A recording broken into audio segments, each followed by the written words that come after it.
bookmarks, TV tropes. Trying to find some. Where is it? Where is it? Okay. Nature, rain.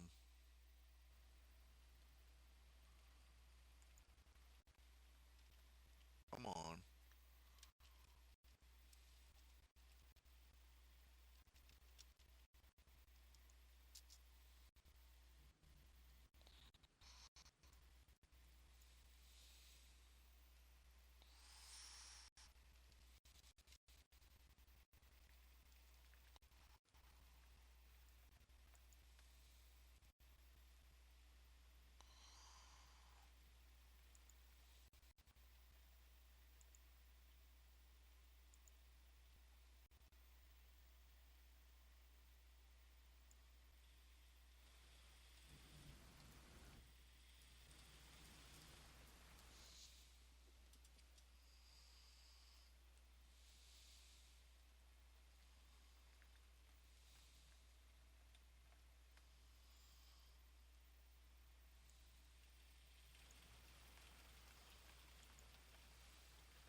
Testing, testing, 1, 2, 3. Testing, testing, 1, 2, 3.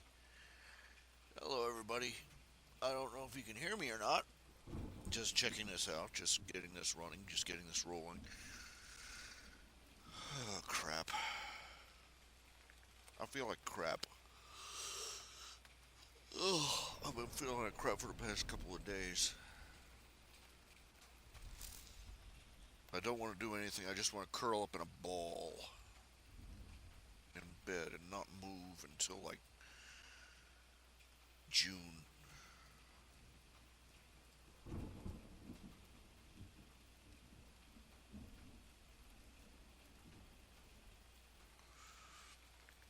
I had all sorts of topics in mind for today's show.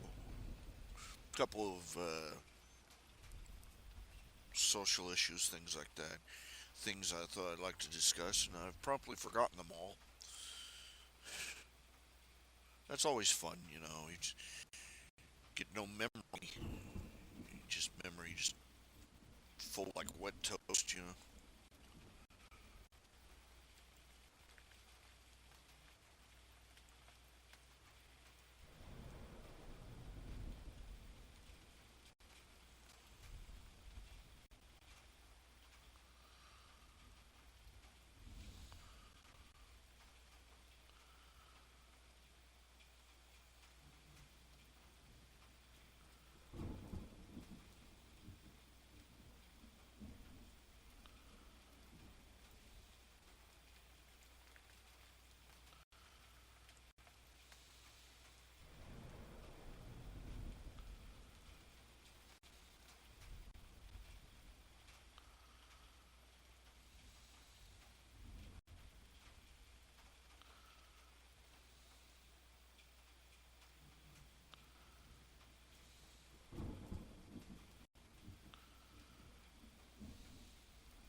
cramp in my side. Oh.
Okay.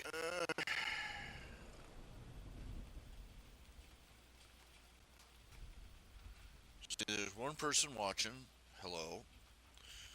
Uh, Now you should be hearing some rainfall in the background. Please tell me if it's too loud or too soft, because you know, atmosphere. It is colder than a well digger's butt right now. It's in the 20s, and per usual, I'm struggling to keep this place heated. Oh, I've got an electric garage heater. It's a 220 outlet thing.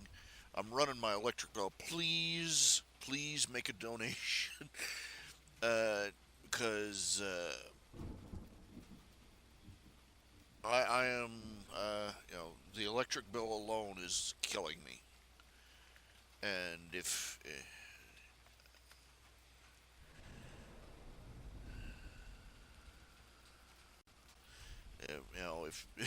if the power goes out, I not only will go off the internet, but you will find my frozen corpse lying on the floor. So yeah, I'm not above begging for a little charitable aid at this point. Uh,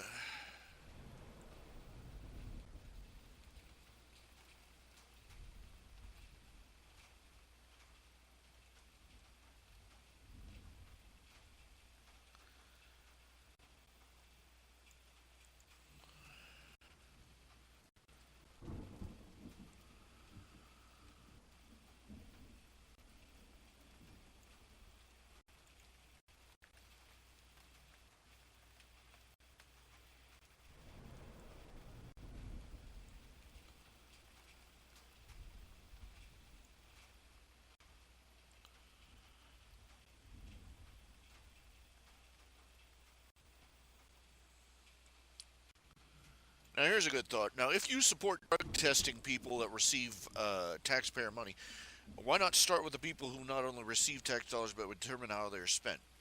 Can you imagine the uproar if they actually tried to pass a law demanding that members of Congress, be tested for drugs? Can you imagine? Can you imagine the uproar when we inevitably caught a bunch of them?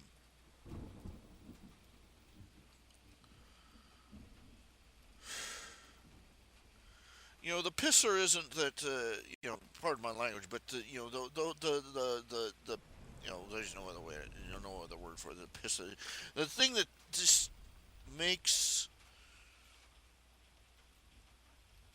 all this catastrophe, all these political scandals, and all these troubles so terrible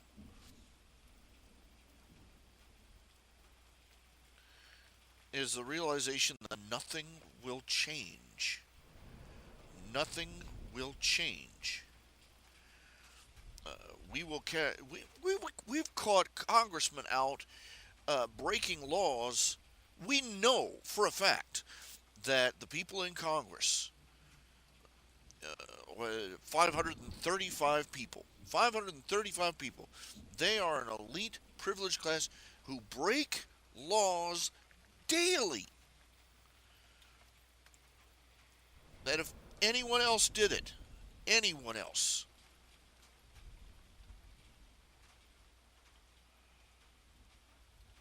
if anyone else broke the laws that our average congressman does on a daily basis, they would be in jail. And not just, petty crimes, stay overnight kind of crap. They would be in jail for decades.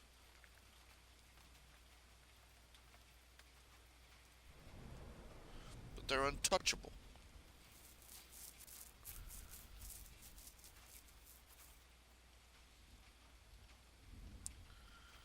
Every day, I mean, we're not even debating anymore. Every day of the week, our president violates constitutional law. Violates the law doesn't matter in this country anymore. What matters is how much political power you have.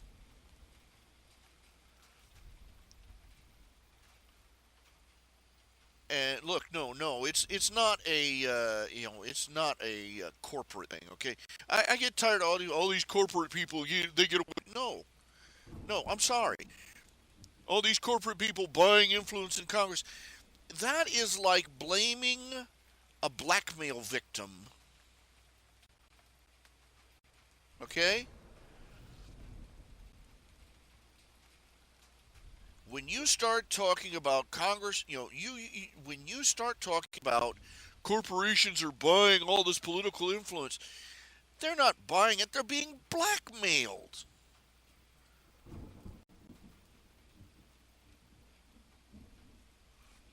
Corporations that do not bribe politicians go out of business.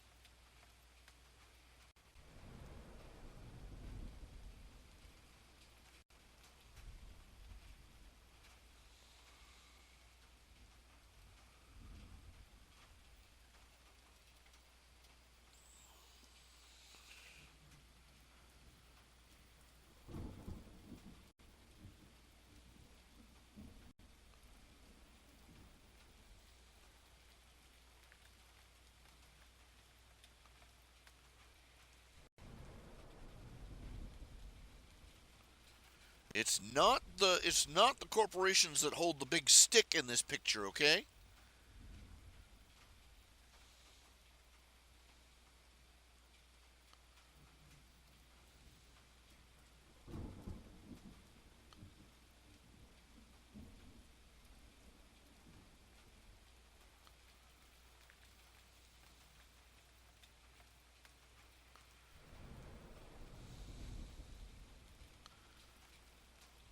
The only reason that corporations bribe politicians is because they know that if they don't, the politicians will turn on them.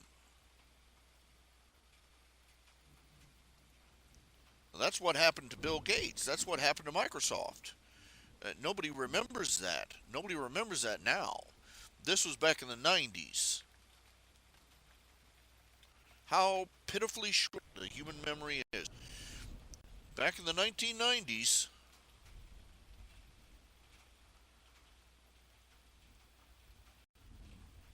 back in the 1990s, uh, Bill Clinton, his administration went after Microsoft.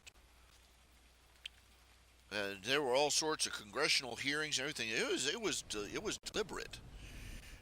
You see, back then, Bill Gates and Microsoft did not make political donations.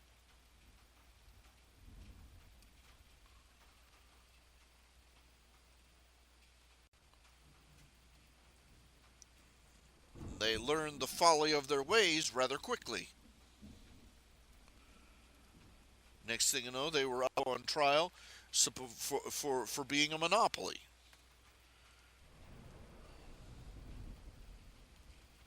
And the chief charge, they even tried to accuse them of monopoly. They tried to justify the accusation of monopoly because one of the justifications was that Microsoft bundled Internet Explorer uh, with Windows, and that was somehow monopoly because they weren't including Netscape or their other competitors' browsers with that. They were basically it was the equivalent of demanding that Coca-Cola include 2 bottles of Pepsi with every six-pack.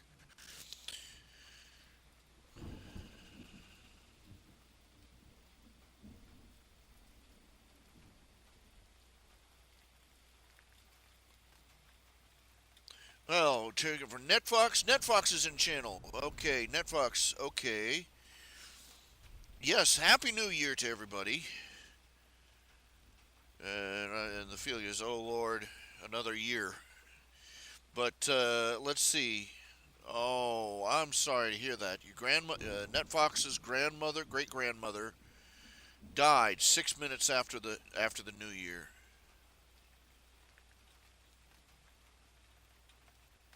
Okay, you just started a new job, and he'll be able to attend the funeral without it. That's good. Okay, it's bad timing. Just as you get a new job, and suddenly a funeral. But my condolences to you all. And, congratulations on the new job. But yeah,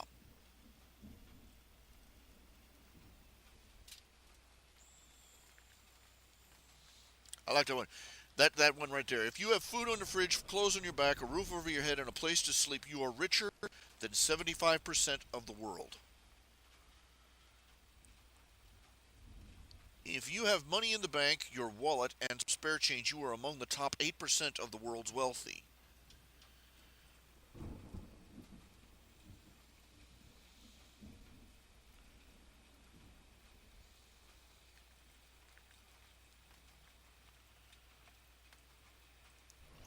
So you know this that puts life in perspective, doesn't it?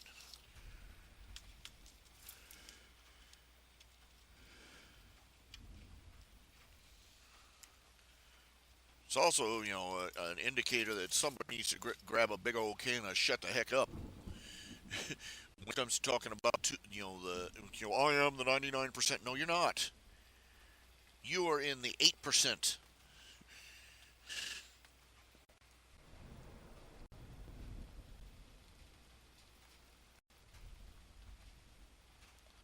But well, still all the same.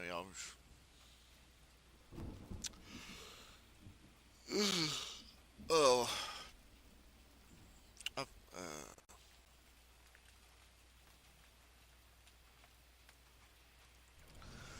let's see. Let's get some artwork started here. I got so much to do, and getting so little done.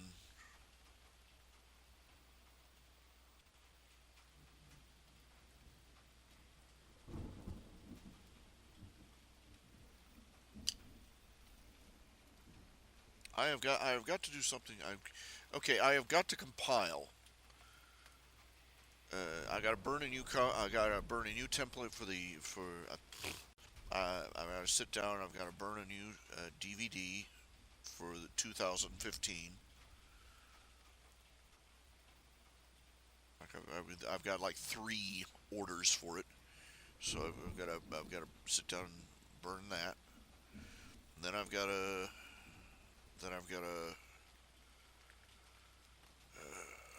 let's see. I've got commissions. I've got let's see. Commission.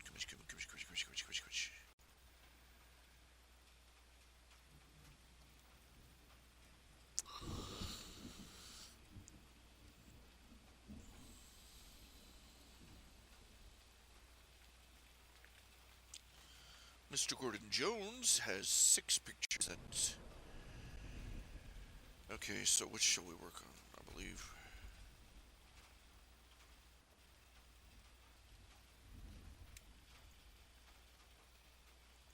This thing won't open more than one at a time. It's annoying.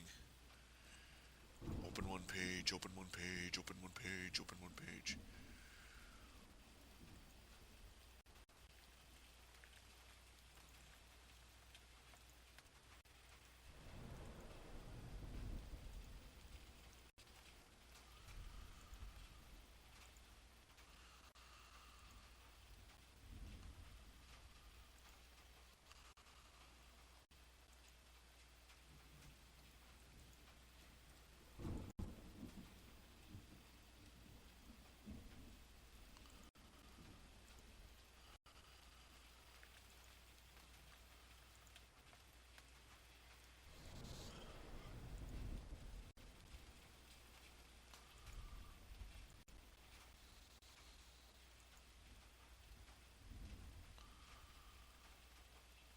Oh yeah. Oh, I don't need a new one. I need to open that last one file. And open one page.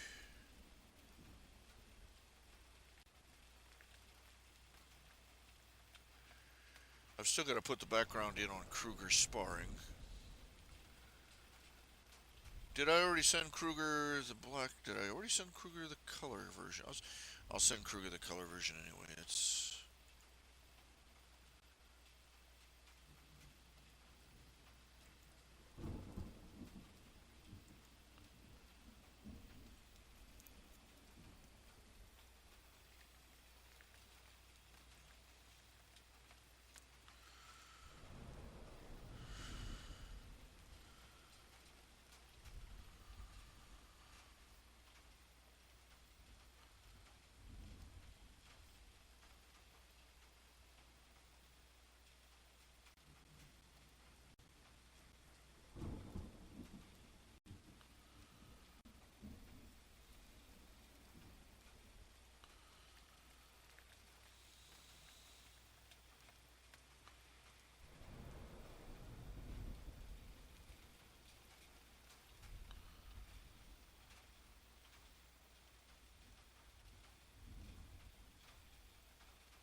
okay. Let's change this over to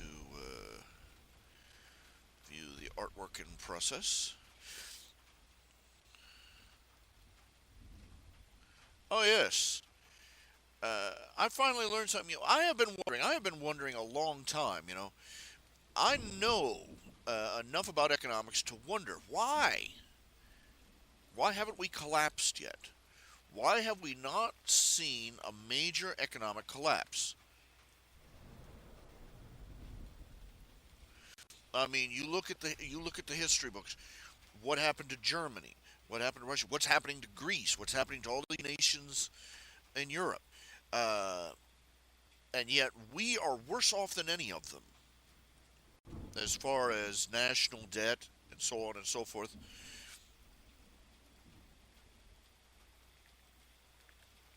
yet we are still staggering along. Why have we not slipped into hyperinflation yet? And I heard a live stream by a fellow, an economist, and he explained it.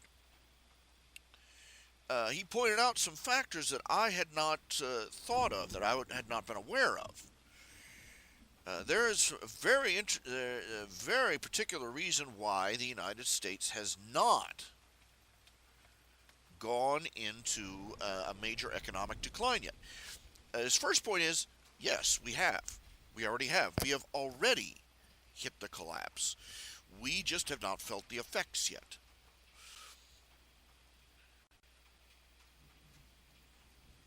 What he means by that, first of all, you look at it, uh, we are seeing hyperinflation, but the hyperinflation is restricted to very particular high ticket items. Housing, for instance, stocks being another.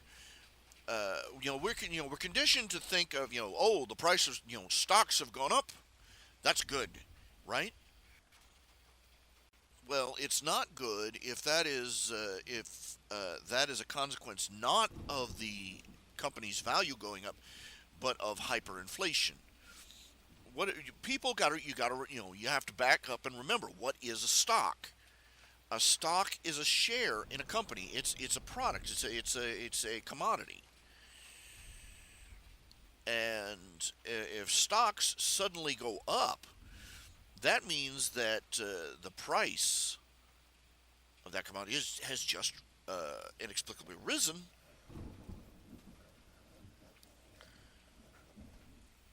And it's just the same as if the price of, well, look at the price of automobiles.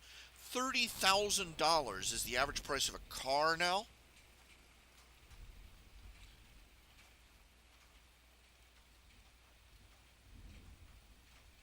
Think about how much you used to, a house should not cost that much.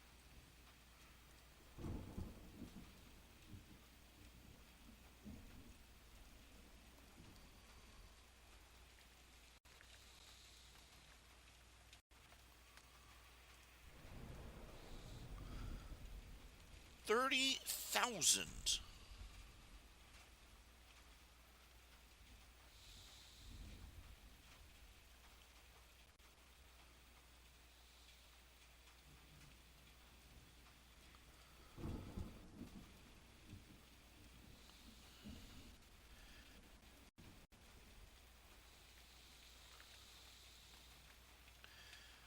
Now, we are not seeing the price affect us in small ticket items like groceries, not so much in things like groceries or gas.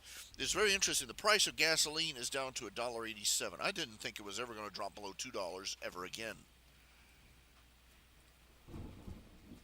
That indicates some very unusual shenanigans going on in the background. But still, the reason for that is uh, we are more or less uh, selling our deficit abroad. Basically, what we're doing, we are. The reason we haven't collapsed yet is because it comes down to this. Uh, Basically, as bad off as we are, pretty much every other nation on the planet right now is worse. Well, isn't that a little ray of sunshine? But we have been exporting our national debt to the third world, to places like Mexico and Central America and these third world countries. Basically, our money isn't worth crap here in this country. The American dollar isn't worth diddly do, which is what you would expect. The only reason, if we were a closed system, if we were an isolationist economy, we would have already gone into, we would have already spiraled into hyperinflation. But right now, the American dollar, you know, there are hundreds of countries that are still taking the American dollar as a legitimate currency. Uh, so you can go down to Mexico and $10 American will get you a car, you know, and it's basically like this. It's like you live in a small town, and imagine you live in a small town, and you can no longer buy anything on credit there because everybody there knows you, and everybody there knows that you're a bad credit risk, and so nobody will run a tab for you. So you travel down the road to some little podunk town where nobody knows and everybody's desperately poor, and you offer to write a check for something, and they'll oh yes, we'll take a check, we'll take a check. That's basically what we're doing. Uh, uh, the trade deficit is really what's keeping us fiscally sound for right now, because all our funny money, all our monopoly money, is going out and bringing products in, and merchandise and goods and services and supplies. But the minute other countries finally say, okay, we don't want American dollars, give us it. You want to buy something, you want to buy some of our stuff, we got to be paid in yen or in Chinese dollars or in German marks or in Russian whatever. If that ever changes, and it will eventually change, uh, we will eventually be reduced to buying things from little scruffy little banana republics.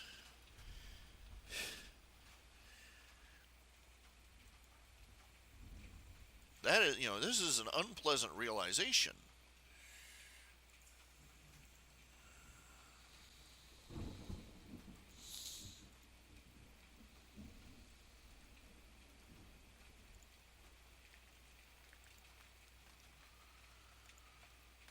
This is a very unpleasant realization.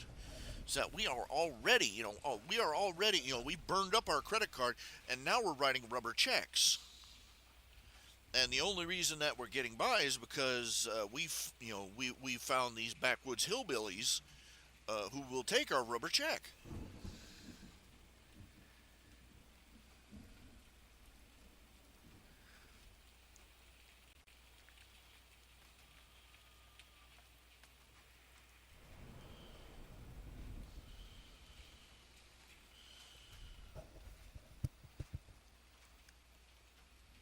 And he never got around to spend. This is the question: how much longer can we do this? How much longer can we do this? How much longer can we keep up with this? And there is no answer.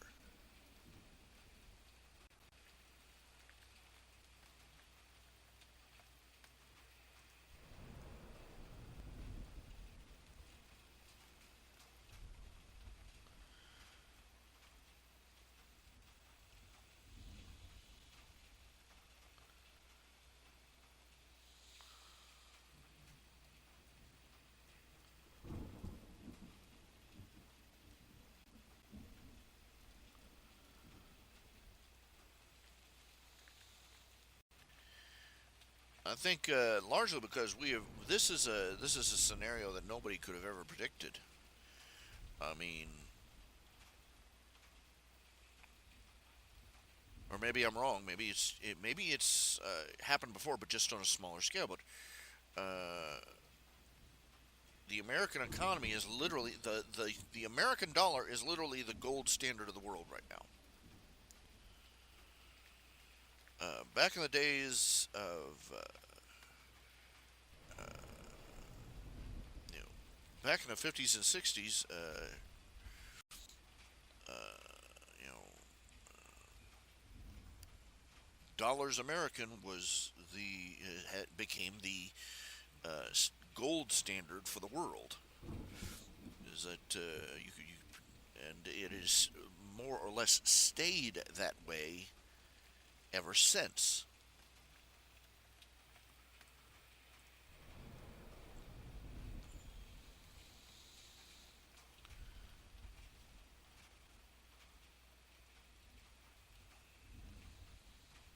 when they engage in trade, when they go into international trade, they trade in American dollars.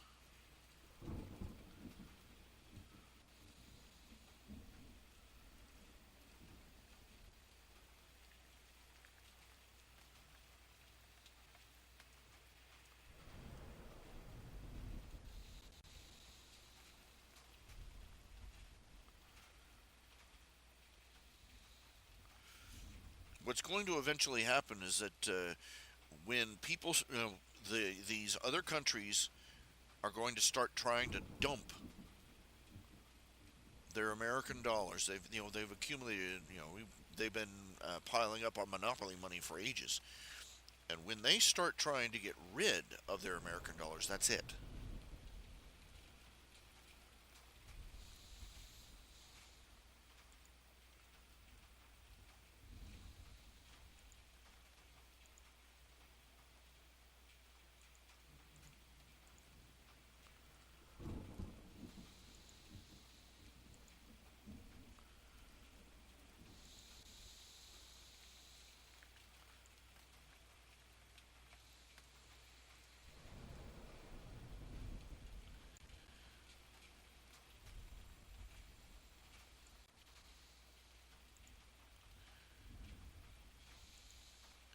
It's the same in any market. Eventually, it reaches a point of saturation where people stop saying buy and start saying sell. And that's where a collapse starts.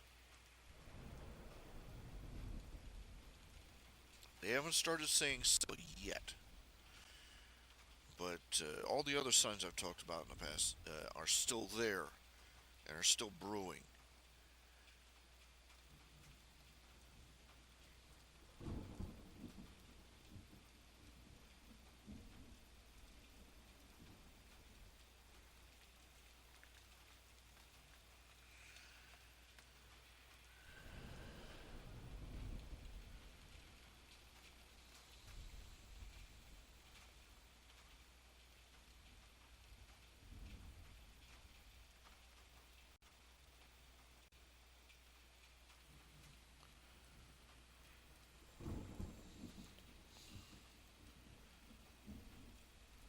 The fact that price of gold has gone up and up and up and up and up and up and up and up. When I was a boy, when I was a baby, gold was $150 an ounce. It is now $1,500 an ounce.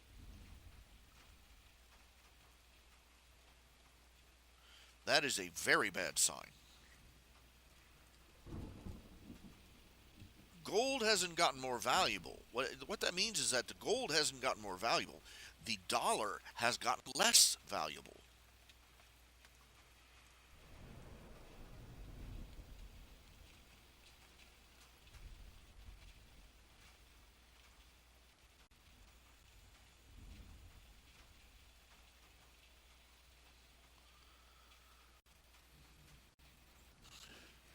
You can't buy any more with you can't buy any more with an ounce of gold today than you could 100 years ago. You know, obviously there are some products that didn't exist back then, but generally speaking, uh, as one economist put it, the uh, the price of a nice tailored suit. I mean, a really fancy one, really really expensive, nice tailored suit was about an ounce of gold. And today, the price of a nice tailored suit is about an ounce of gold. But the amount of paper dollars you'd have to hand over has gone crazy.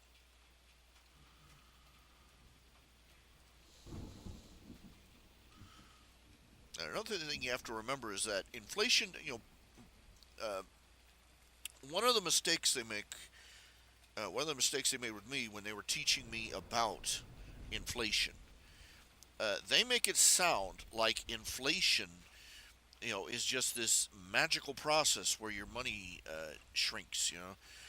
They make it sound like the value of a dollar just evaporates into thin air, and it doesn't.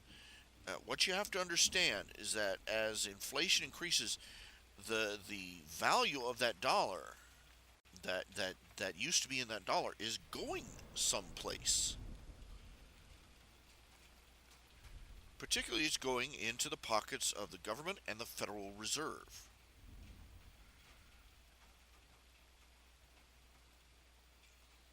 It's very simple. To break it down, if you give somebody a dollar, then they turn around and give you back. You suppose you give somebody $2, and they turn around and they give you back $1 and one slip of monopoly money.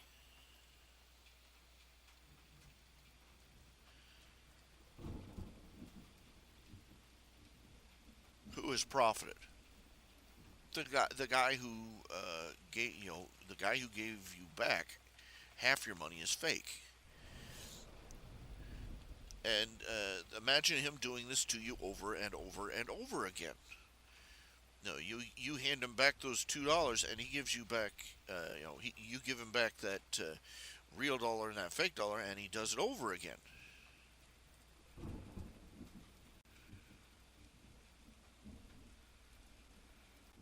You come away every time you come away. You come away with less real money and more fake money. That is essentially what the Federal Reserve has been doing ever since it was founded. That is effectively the system that has been in place for over 100 years.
Oh my!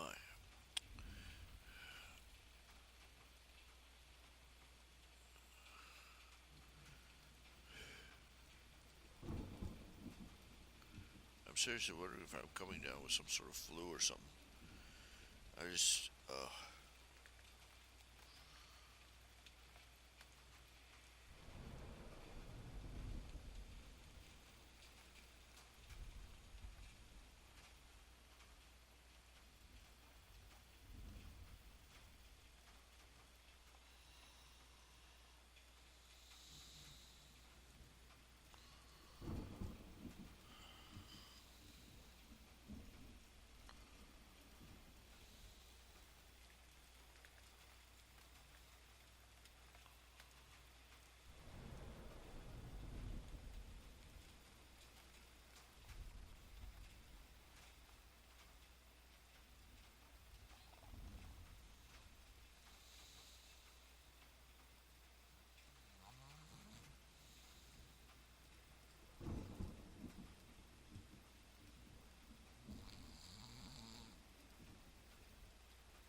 as always, up against, you know, Wolf is always at the door. So if you got a commission you want to make, I'm considering opening story commissions.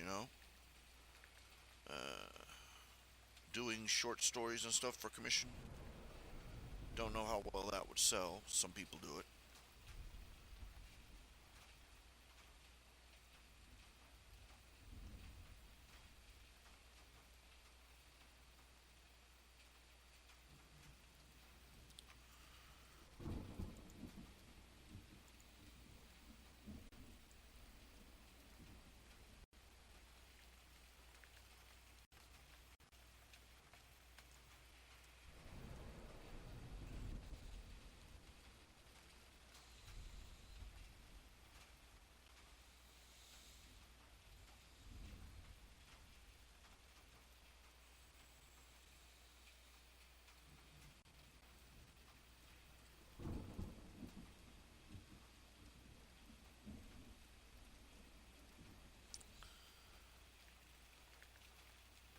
Make a pledge, make a donation, make a purchase. Still got the books for sale. Gonna be setting up the DVD thingy shortly. Got to take just sit down and burn the original, the master CD, and then we'll go from there.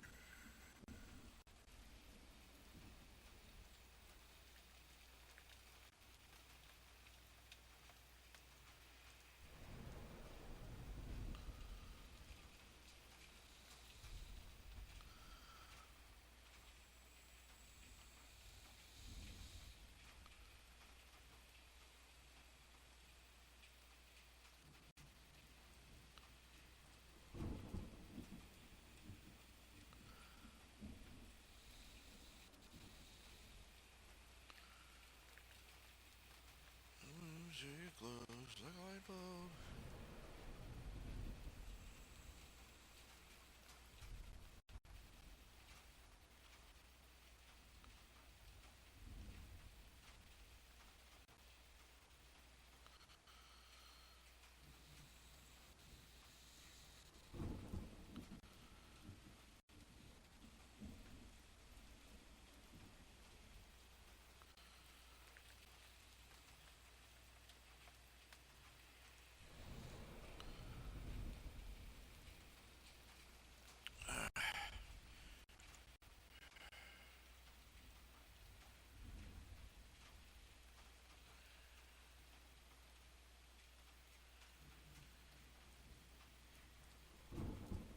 I'm not talking comic strip storylines. I'm talking written stories.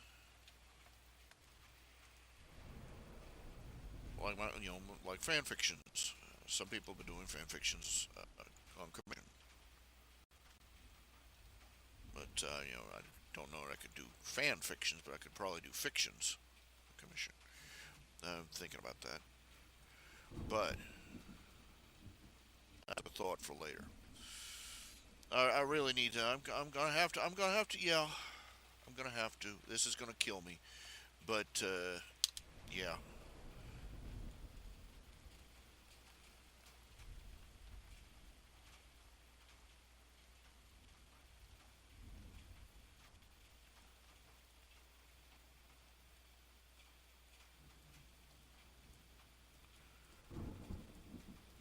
Oh, this is killing me. But I'm going to have to if I want to survive. So yeah. Speaking of which, let's pull up the latest page of.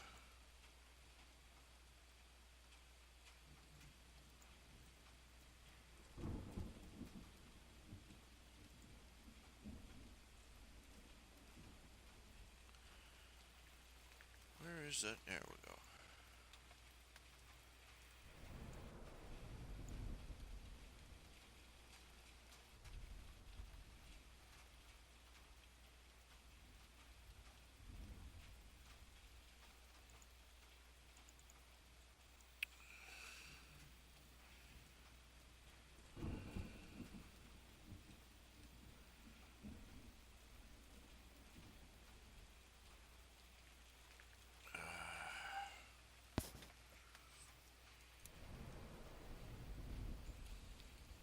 just have that there. It's just layer.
Whoops.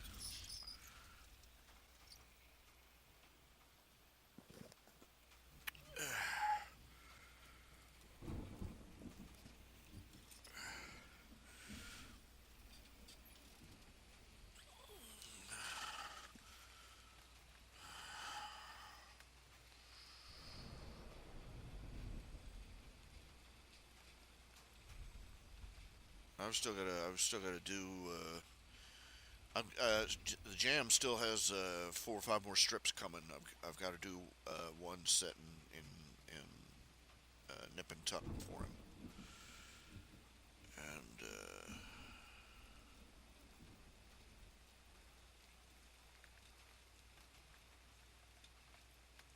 oh yeah, that boils down to it. Comes down to this. It'd be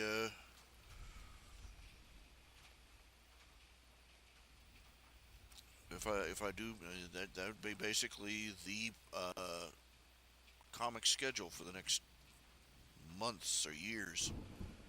Uh,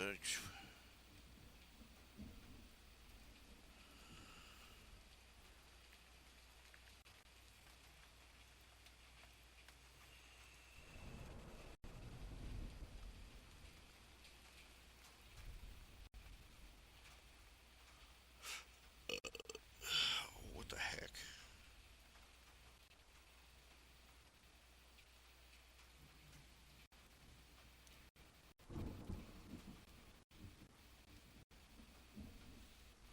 41 pages, and not even only about I'd say about 2/3 of the way done.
It would at least give me a script to follow, I suppose.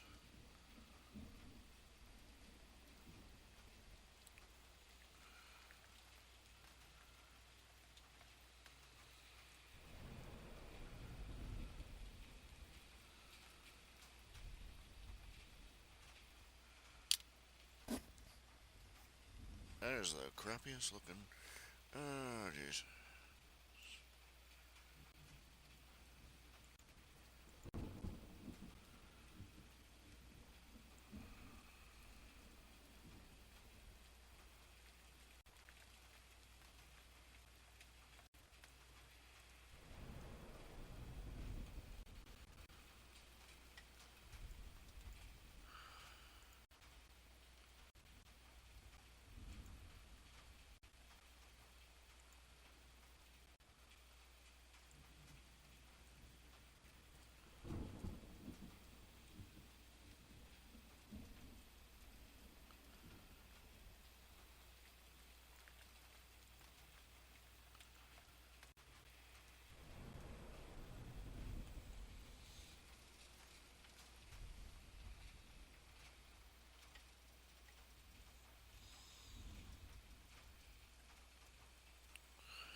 Okay, I'll be right back.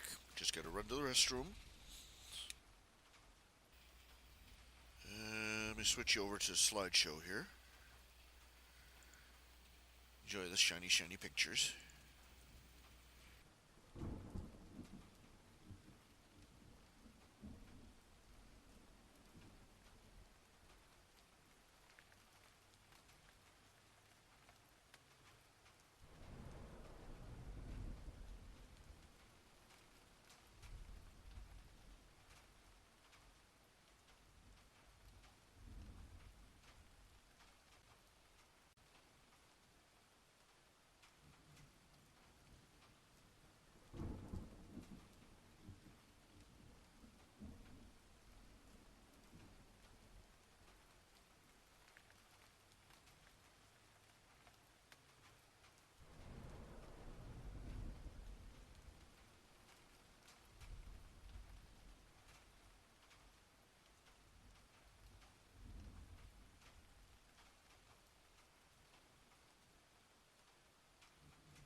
Okay. Okay, testing, testing, 1, 2, 3, testing, testing, 1, 2, 3. Oh, doggone it.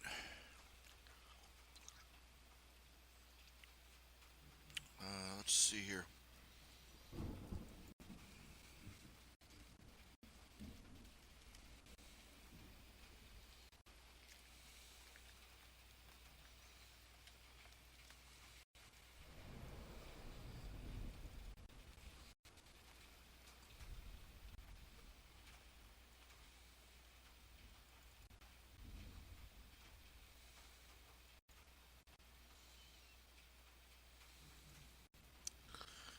Okay, for some reason, my headphones.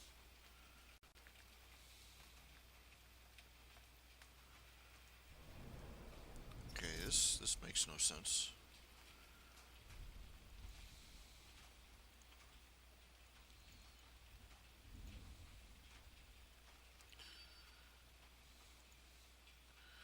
I don't get it. It's playing over my speakers.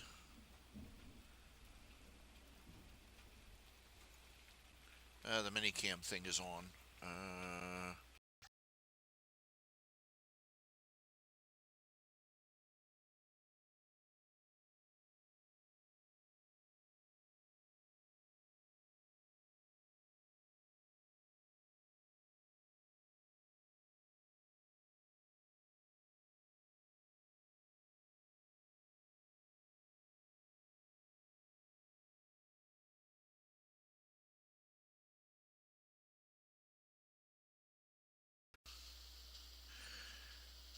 okay, we are having some troubles with audio here.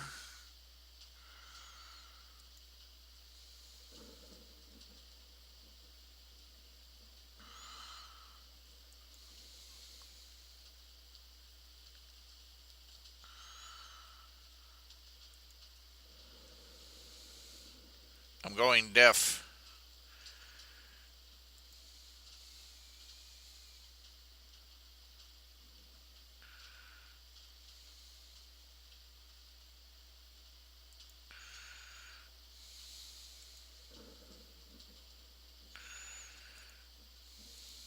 Testing, testing, 1, 2, 3, testing, testing.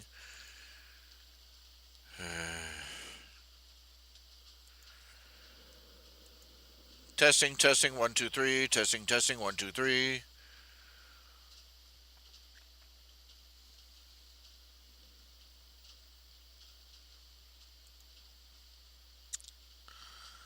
Yodelay-hoo. I'm rebooting minicam.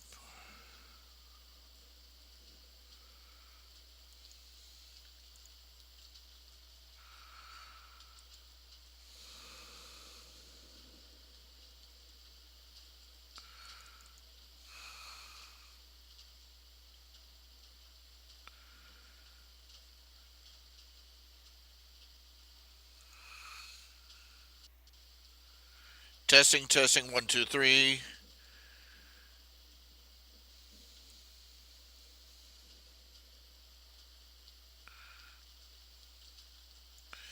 Testing, testing, 1, 2, 3. Testing, testing, 1, 2, 3.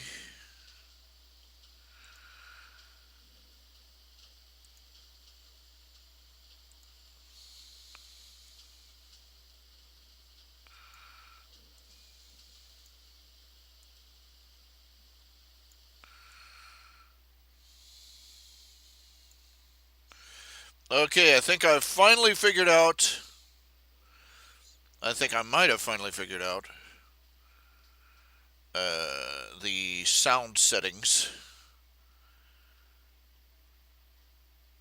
I think.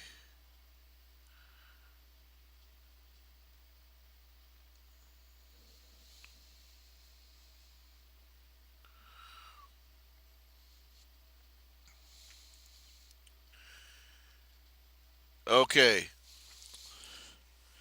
It is 7:24 p.m. and once again I have managed to wrangle my computer into playing audio more or less properly. I swear that this is it just ah, you know.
Okay, just like I was saying, I'm going to go ahead and reintroduce the cameo commissions for any of the strips, except Nip and except for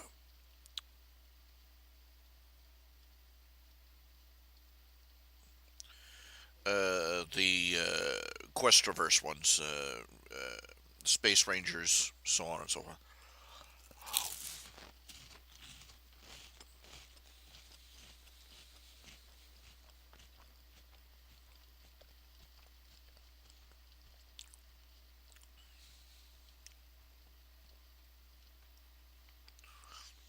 Okay, okay. Let's start this now. Okay, let's start this year off good.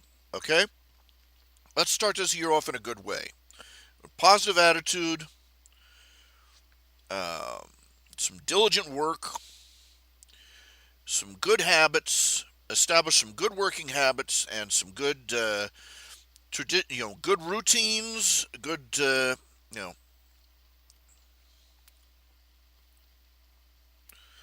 Can you hear me now? Yeah, you can hear me now. Anyway, can you hear the rain? Can you still hear the rain? That's I hate that when it better be working, doggone it, after all that trouble.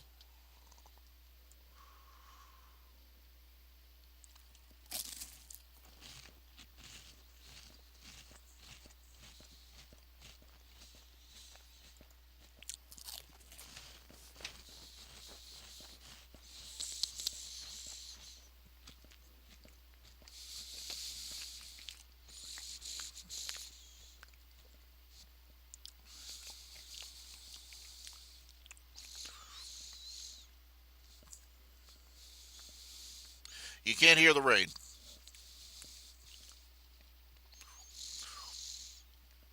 This is killing me. You realize this? Uh, Doggone. What is?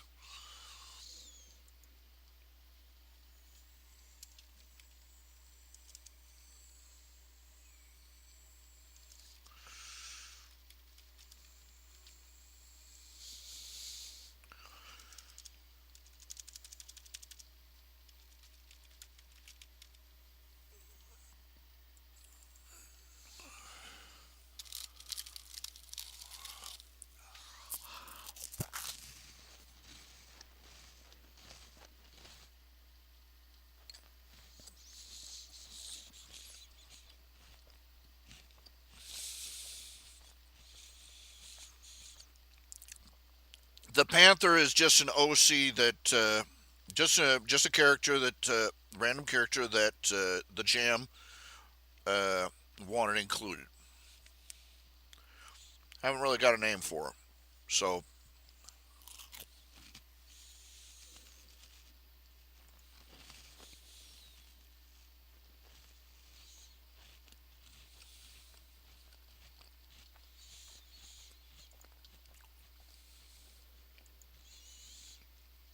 testing, testing, testing, testing.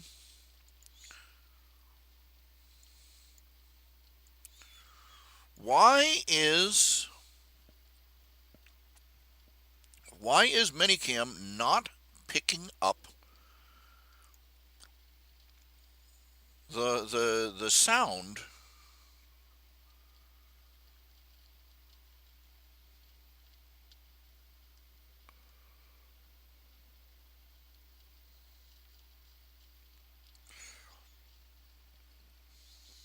Now, according to this, it is, but it's not.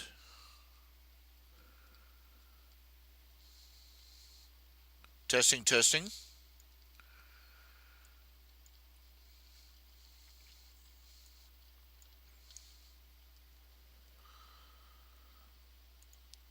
It's just I don't know. It might be working. It might not be working. I don't know.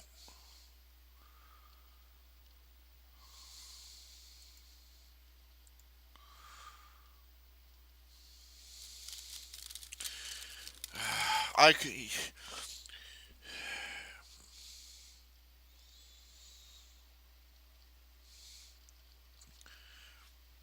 Can you hear the rain now?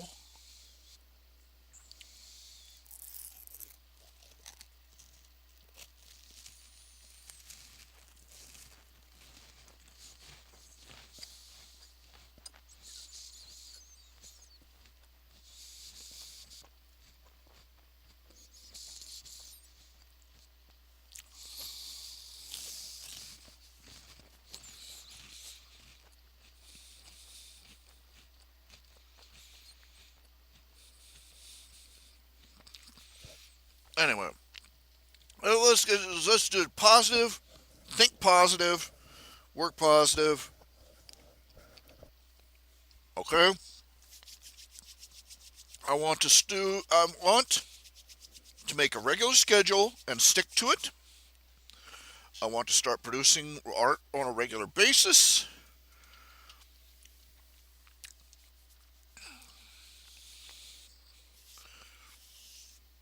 It's a matter of self control. You still can't hear the rain. I can hear the rain. I can hear the rain. You can't. And I don't know why. And it's killing me.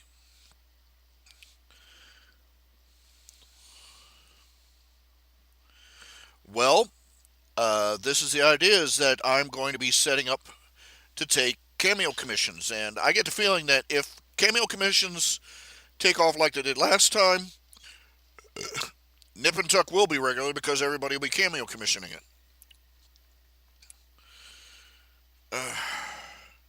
The reason I did so many different comic strips is because I thought that if I had more comic strips, if I ever was hard up for an idea for one, I would have an idea for another.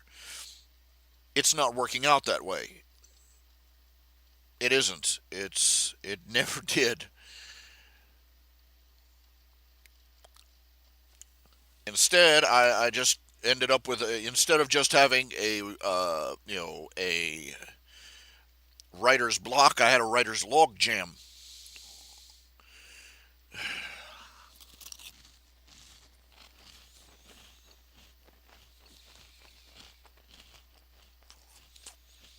I tried eliminating all the comic strips except two, the ones that I thought were the most, you know, but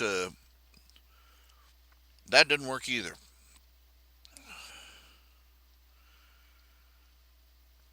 Some days it's like trying to squeeze blood out of a turnip sometimes.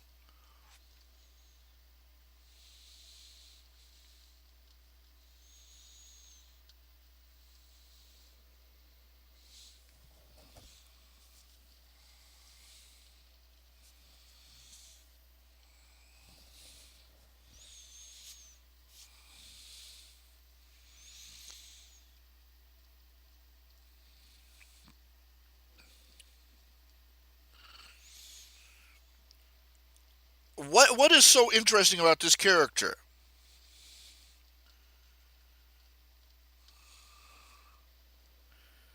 I find this interesting, Net Fox, that you find this Pantherist character such a rich and deeply developed, interesting character.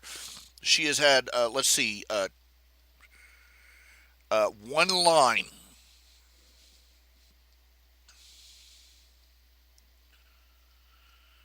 Now, I don't want to be cruel here. I don't want to be crude. I don't want to be cruel, and I don't want to be picking on you. But uh, let's just say you're not. It's kind of obvious that your interest is not intellectual. Come on.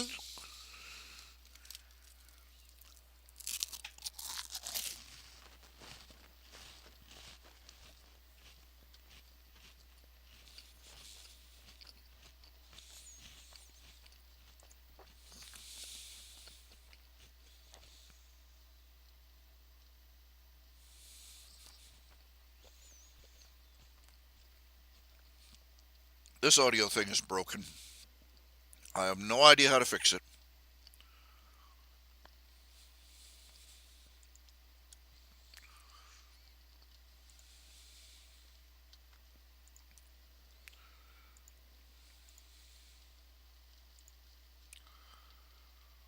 Testing, testing, 1, 2, 3. Testing, testing, 1, 2, 3.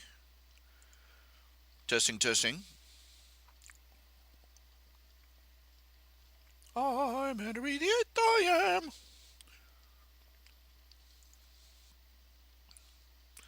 Testing, testing. Oh, doggone it. Don't start with me again, you horrible thing.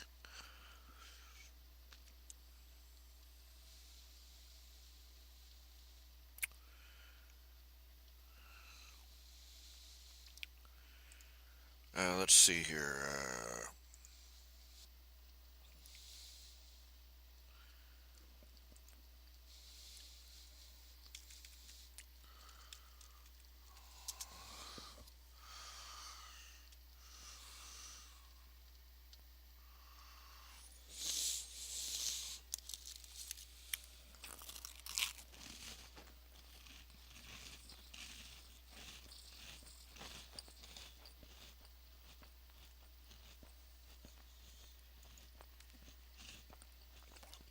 I've been craving something light and crispy for a while. I've just bagged some vanilla wafers.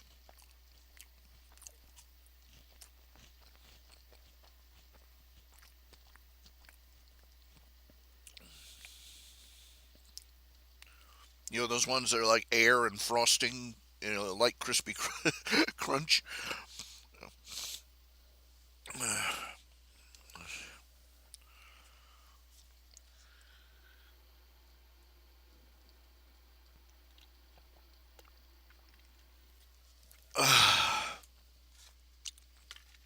Let's see. Oh, tools. Reports, money, activities, summary.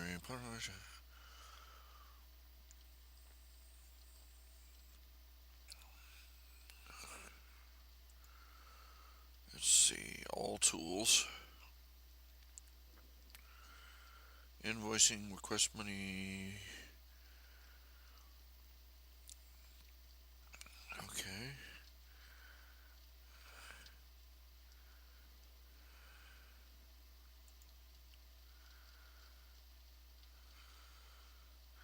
PayPal buttons.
got this here. Okay, let's see here.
Okay, what I'm going to do is okay. I'm offering. Let's see.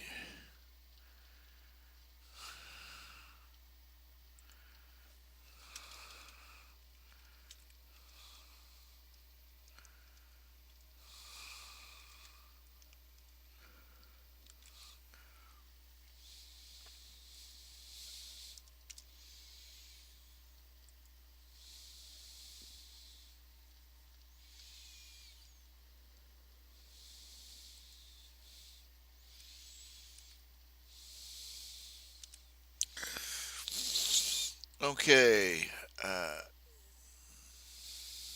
Nip and Tuck, Goblin Hollow, Camp Calamine, Tally Ho. You can get a 5 strip black and 5 black and white comic strips for $100. If you want a cameo in Tales of the Questor or Space Ranger, you get a single appearance, maybe a crowd scene, so on and so forth. Uh, One page, $100. If you want a single color strip in any of the others, Nip and Tuck, Calamine, Tammy, that's $40.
Okay.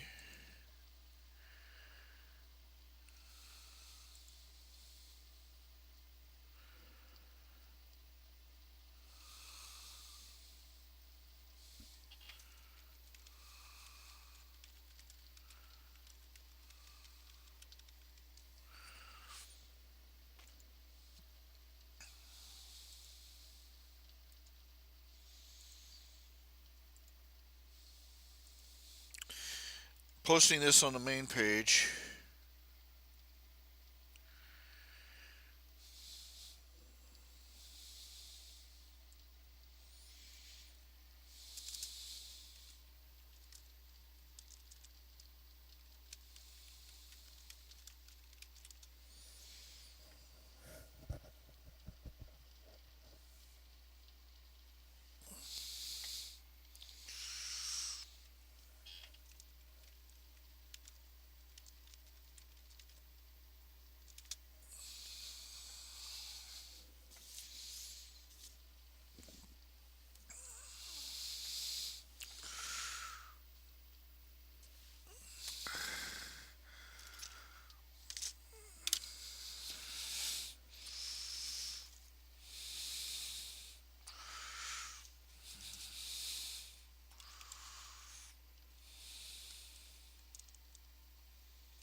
Okay.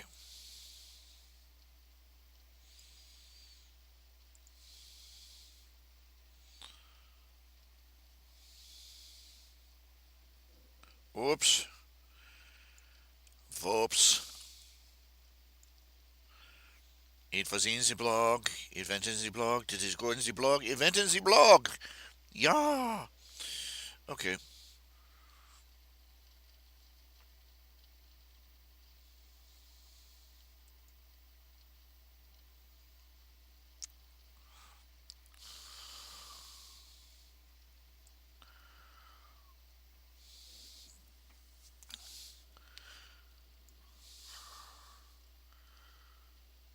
Okay. And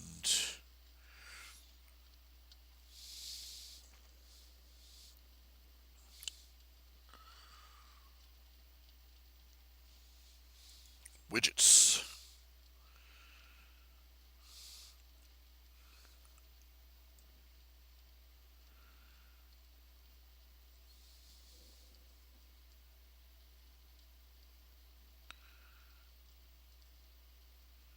Now, how do you do this? I forget. Let's see. Comics commissions. Here we go.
Let's see. Front page, front page, front page.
Okay.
There we go.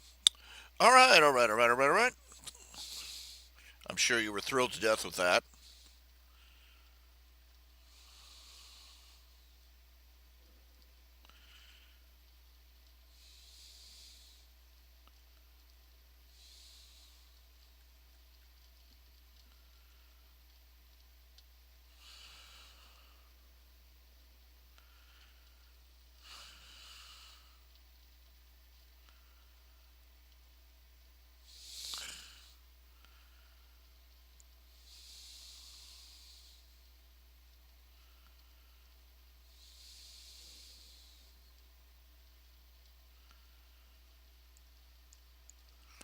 I hate to. Elmira Duff versus Mary Melody. Oh yeah, Mary Melody was the basically she was like she appeared twice in the show. Uh, Animaniacs, not Animaniacs. Tiny Toon Adventures. Let's face it. Let's be honest. They Mary Melody was a one. She was less than a. Her name was her only joke. Oh, get it? She's a Mary. Her name's Mary Melody, and she's on Mary Melodies. Yes, you can only go so far with that. And she was a token character. She was obviously a token character.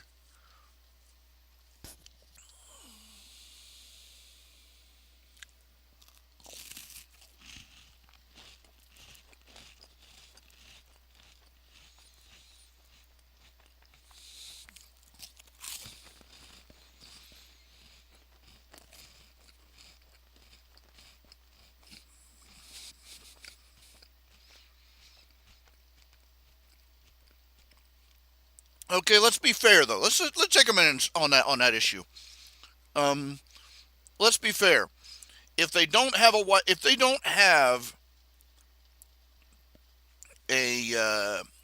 a dark skinned character of some sort, you can't win. If you don't have a dark skinned character of some sort, it's racism. You're a racist. You're a racist. But the instant if you do include a dark skinned character, it's tokenism. It's pandering. It's blah blah blah blah blah. So you can't really win.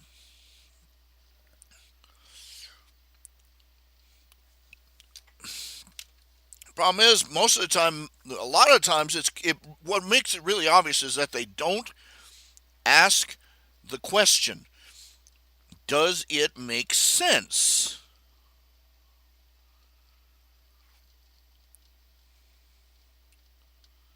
for there to be a minority character in this situation?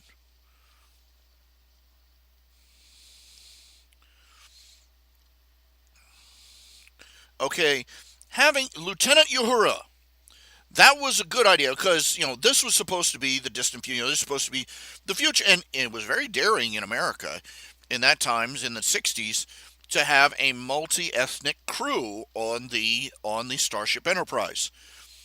But it made sense because it was supposed to be the future. One big happy family and one big nation planet kind of thing going on, United Federation of whatever, and it made sense. That Lieutenant Uhura made sense. Tuvok, the brother from another planet, did not. A black Vulcan, okay? A black Vulcan.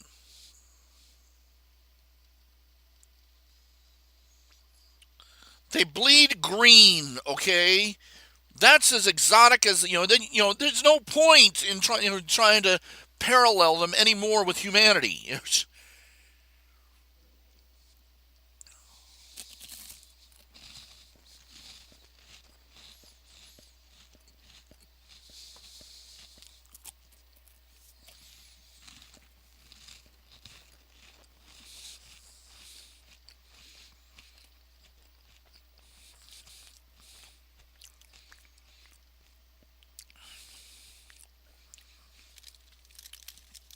Yeah, Fifi LaFume versus Pepe Le Pew. Fifi LaFume versus Pepe Le Pew. Now there's something to think about. Her, she's a sad, lonely girl who can't find a boy who loves her. All because she's a skunk. Pepe Le Pew is a creepy stalker. Same attitude, same approach to life, same everything, right? But Pepe Le Pew, Fifi Le Fume gets a pass, while Pepe Le Pew is on a watch list now. Now, why would skin tones still differ in aliens as much as humans? Yeah, well, why should they? Why would they?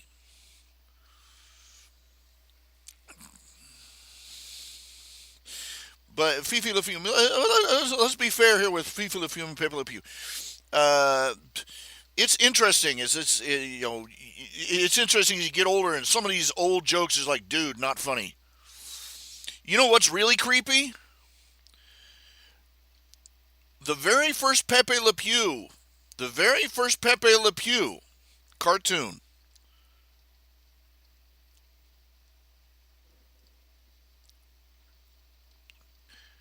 it wasn't a girl cat that he was chasing around. It was a guy.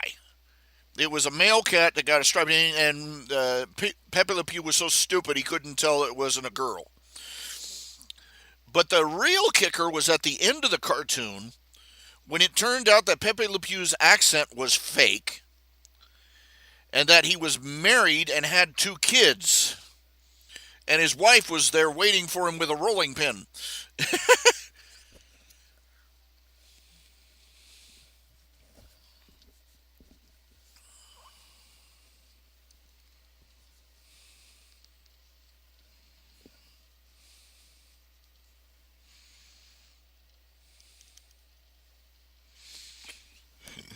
They dropped that real quick.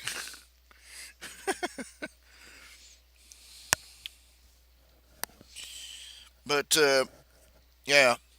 Now, you know, you heard about this. Miss Piggy got some sort of feminist award.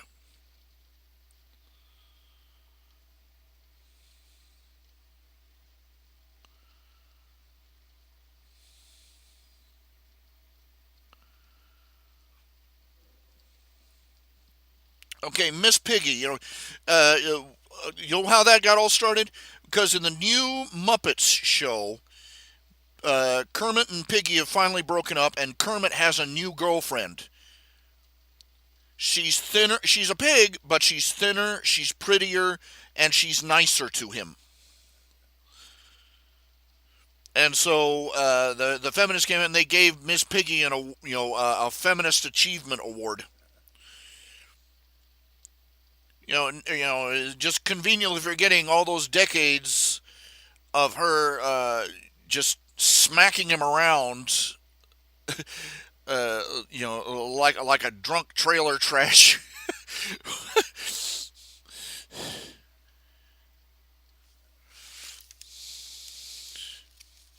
Everybody's Kermit's such a Kermit's such a scumbag for leaving Piggy. I'm like, she she beat him to a pulp on a regular basis.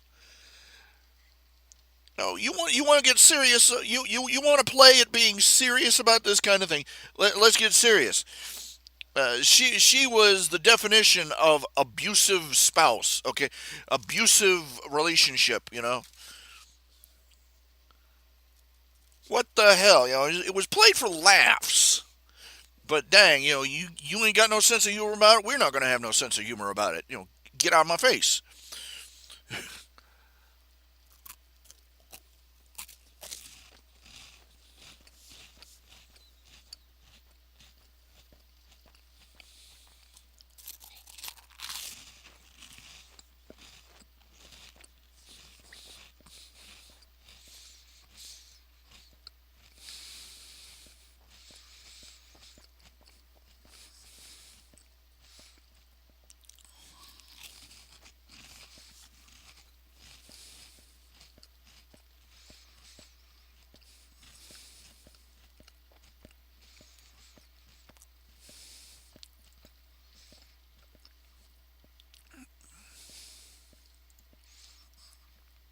Still can't hear the rain, huh? Oh well, that's life.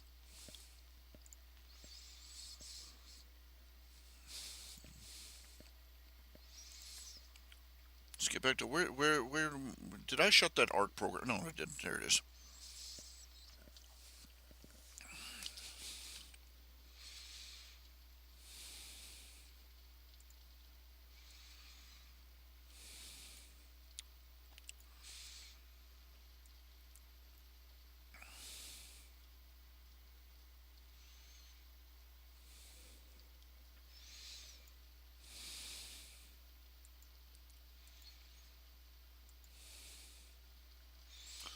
Merlin Jones, the scrambled egghead. Merlin Jones, the campus kook. I've been remembering that some of those old Disney TV shows and movies and shorts and stuff, and sort of getting stuck in my head a lot.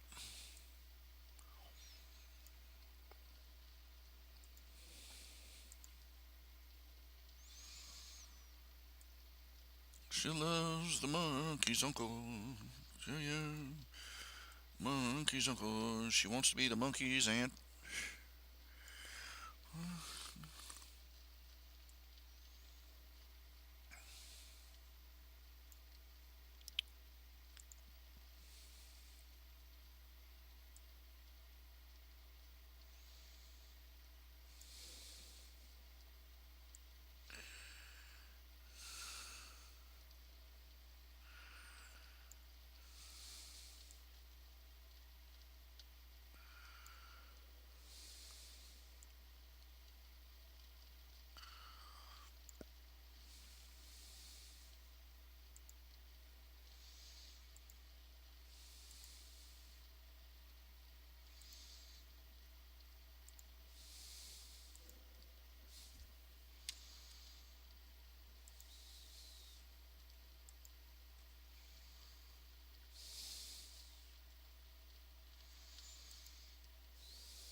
It's hard to get that shape exactly right.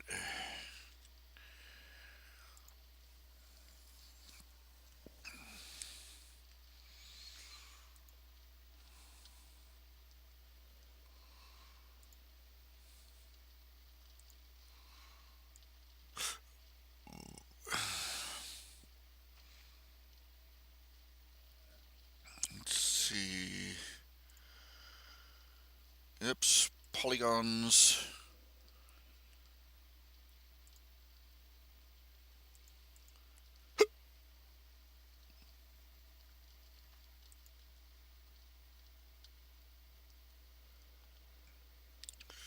Oh, actually seven. How about that?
So much for ambitions of being a great sci-fi space artist, like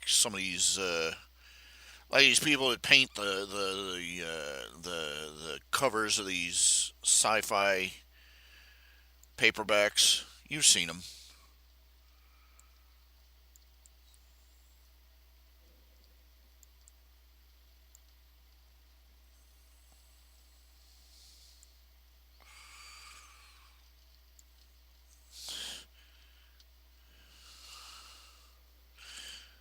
You ever really just step back and look at some of those pictures, though?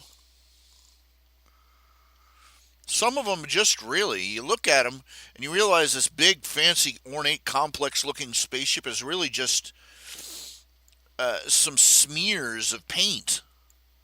Literally, just random smears of paint that he went back over, that the artist went back over with, and added little details.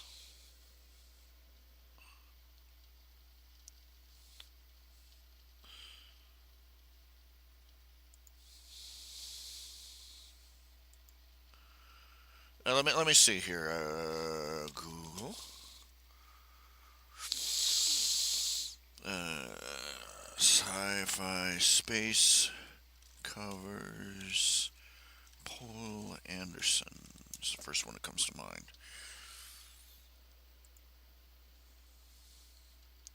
Let's see if I can find an example.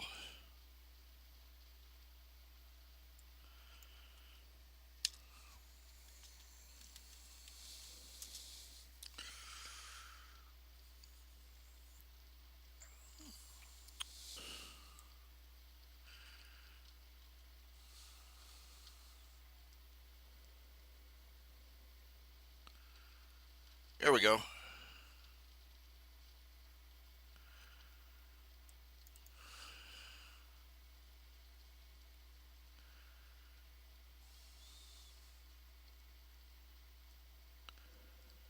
John Burke. John Burke, science fiction covers. Uh, oh, this is a real tiny one, though. Let me see if I can find a better image, a larger image.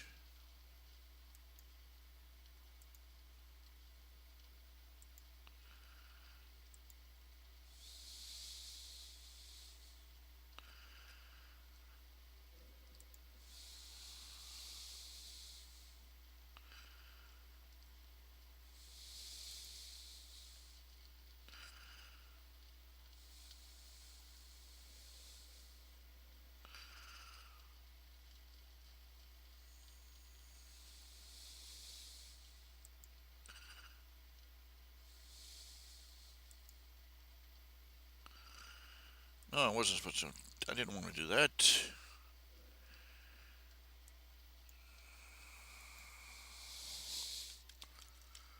Okay.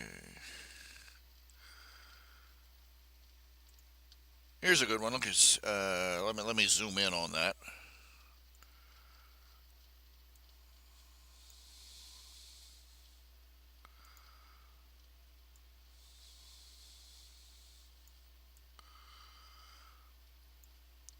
Look at all that detail. Isn't that cool looking at first? Then you look at how it's painted. You get real close, and you see he just sort of smeared. He made a big white smear on the canvas, right? And all this, just meh. And then he just added all these little details. And, it's almost like he took an ink blot.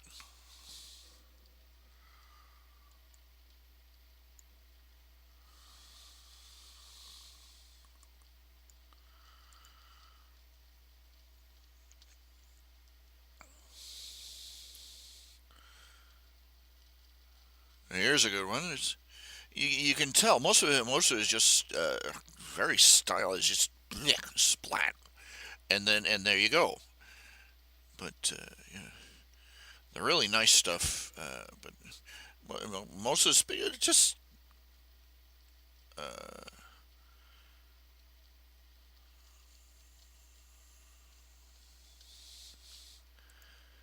You know what I'm saying here, though.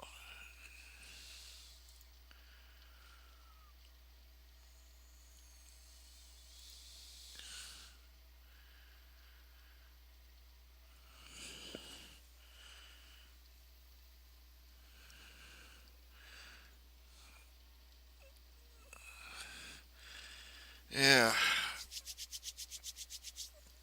I'm trying to do a little bit of everything all at the same time today, Jam, in case you were wondering. Still got your strips to do. Still got to. Uh, it is getting colder and colder.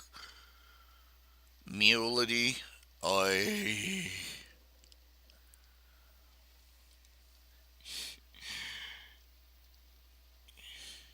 Your name suggestion is bad and you should feel bad. That wasn't right. Mulity. Mulity.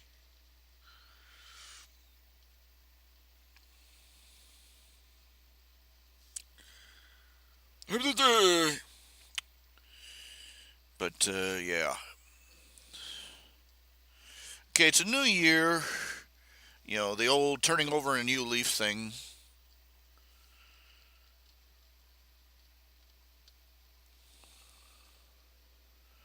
I'm like, please, Jesus, help me turn this leaf over. It's kind of heavy.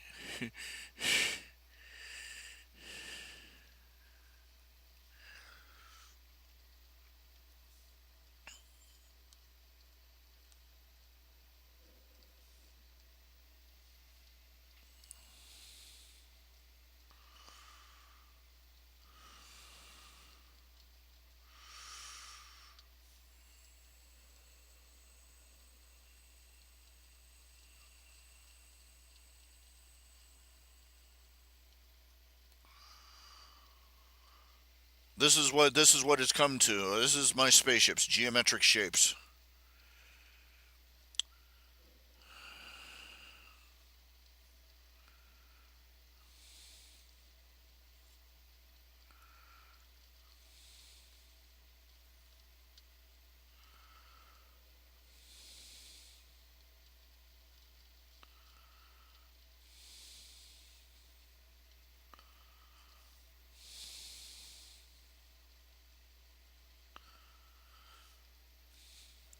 Oh man, it was sad. I've been reading about Star Wars production. I mean, pretty much half the cast has dissed the Star Wars franchise at one point or another. The poor kid that played young Darth Vader, young Anakin Skywalker, it basically made his life hell. He was bullied and teased constantly. I mean, clear up into college. It's hard to believe he's already been through college. Goodness. But he swore at the age of 8 he would never act again. That was how bad it was. Uh, uh, the guy who wore the original Darth Vader, he was the original Darth Vader. They didn't tell him that they were dubbing his voice over with James Earl Jones. And he was really disgruntled about that.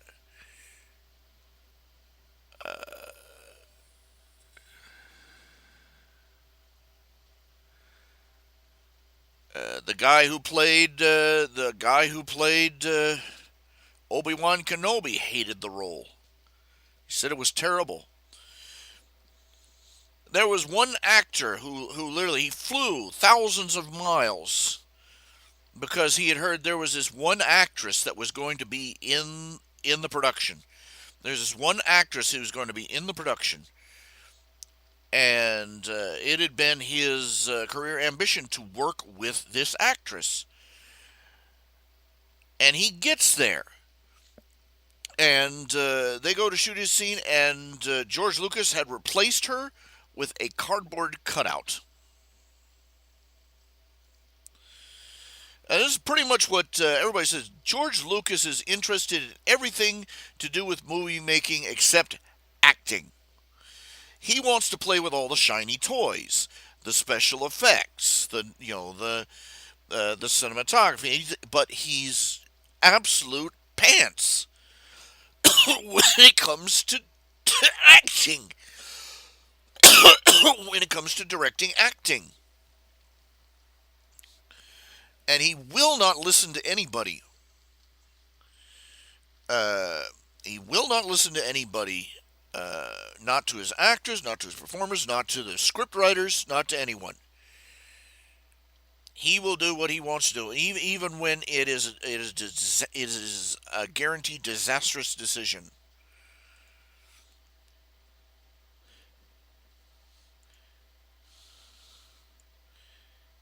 George Lucas is a terrible director.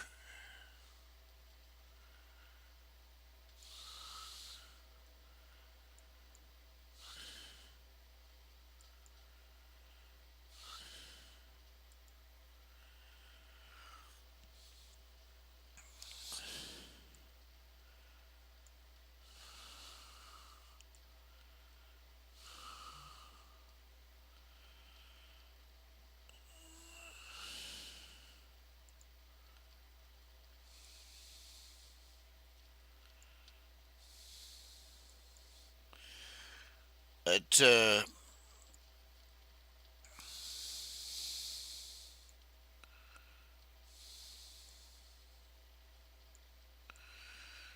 and this is the reason that his most of his best.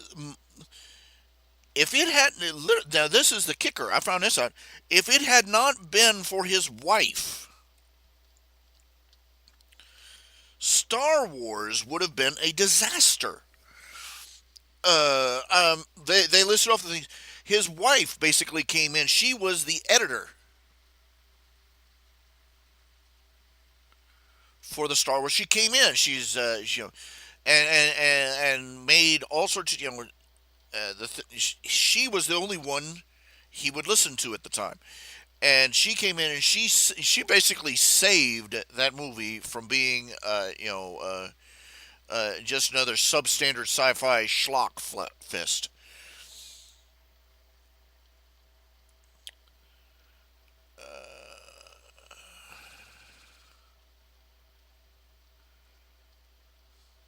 Among other things, it was originally well. For example, in the run on the trench run, you remember at the end of the movie, the trench run where they would launch those missiles down that exhaust pipe. Originally,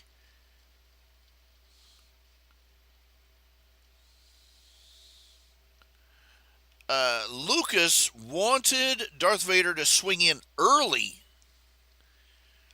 like 5 minutes earlier, and take a pot shot at Luke, and then get shot out of the sky by Han Solo. He was going to have Luke do 3 runs, and basically 3 runs down that trench,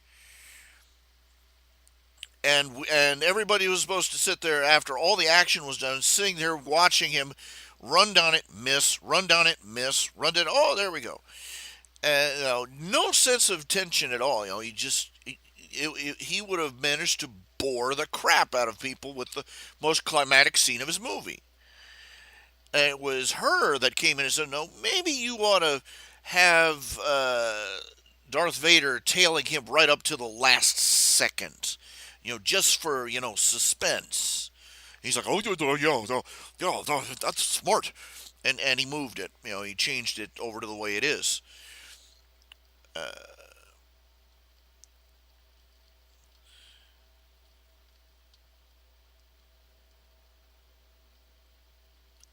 And there are dozens of other things that she came in, she tweaked it, and she basically saved that flick,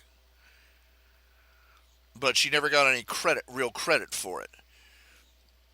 And it's telling that after Empire Strikes Back, is when they got their divorce. And that was the last time that he really directed anything worth crap. Yeah.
uh,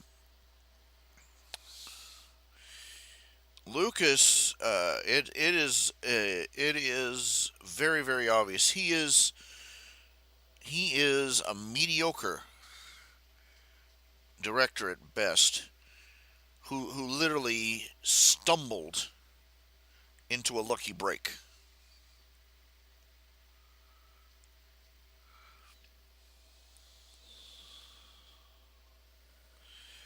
And he has been milking that lucky break ever since. It's really sad. It really is.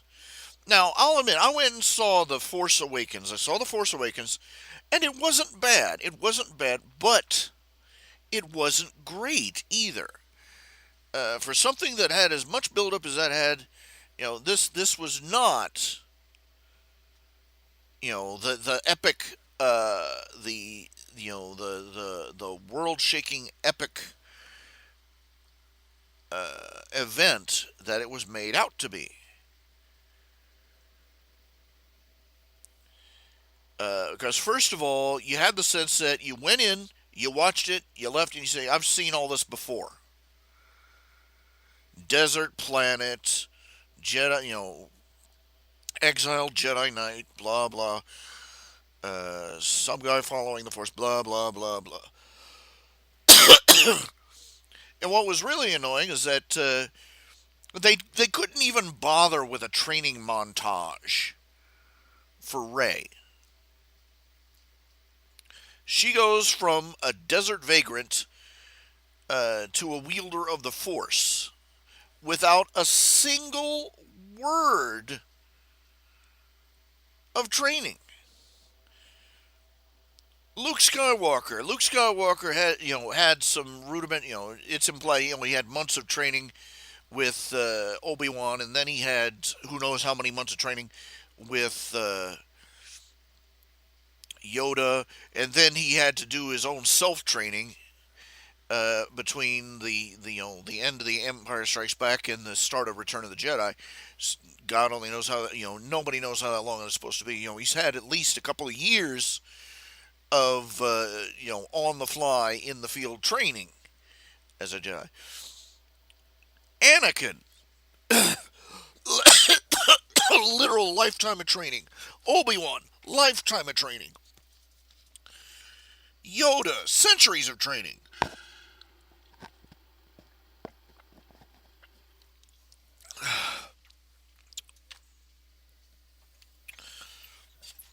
The new villain, the new Darth Vader stand-in, lifetime of training. First as a Jedi, then as a Sith. She comes along and she picks up the lightsaber, and the next thing she knows, she is holding her own in a lightsaber duel with the Sith Lord that wiped out the new Jedi Order. I'm like, oh crap. It's the girl power disease. I mean, come on.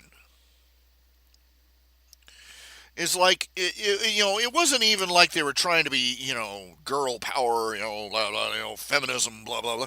It's like they were too lazy. They were too bored and lazy to bother with a training montage or having an actual mentor, or having her find a book, Jedi Tricks for Dummies.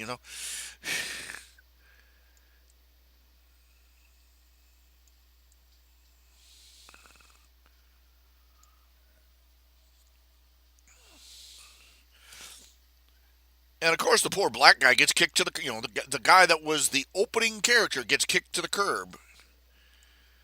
So all those trailers, just trailers lie. But really,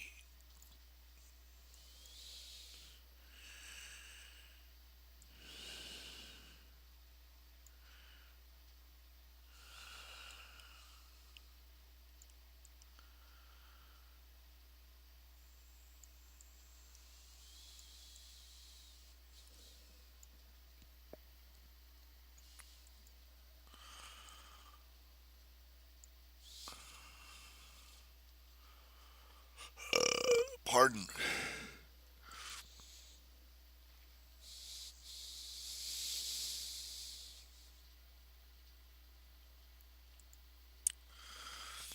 At least make the effort, is what I'm saying. You know, at least make the effort. They weren't.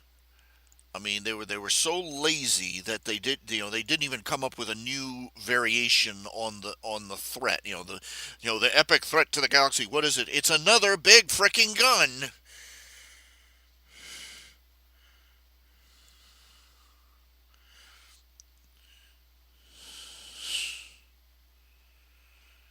And of course, how do they destroy it? X-wing fighters. I'm like, crap. Or they keep those things around like good luck charms. I don't know.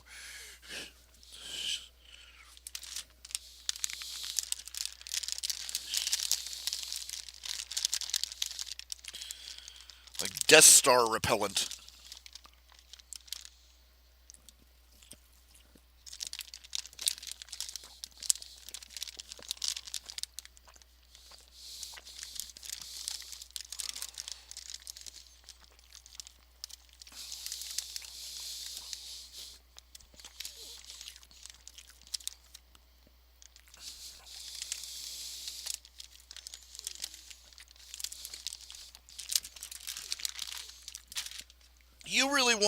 If you really wanted to start off this new trilogy hardcore,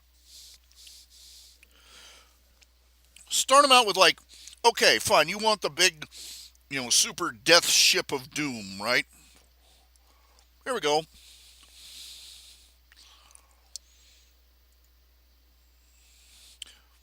Great, fine.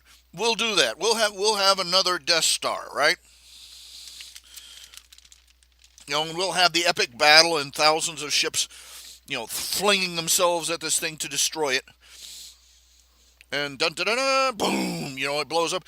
And then we pan over and see that the new order has a fleet of these sons of bitches.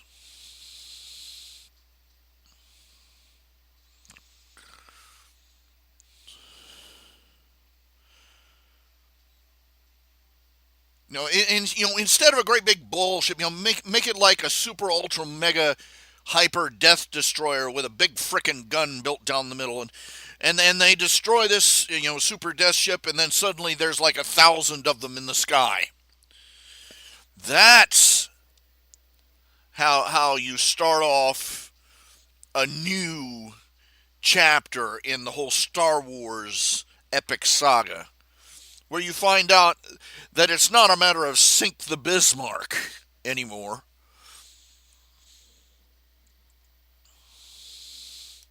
but that there is a whole freaking fleet of these suckers. And it isn't going to be Luke Skywalker and his little X-Wing fighter that's going to save the day this time.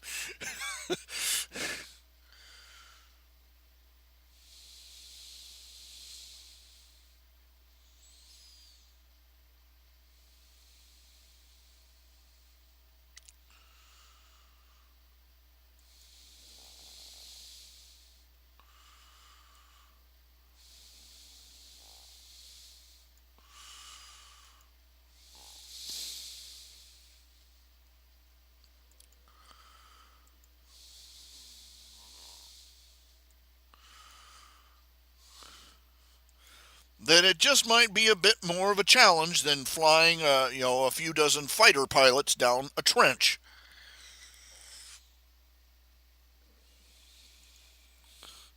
Just an idea.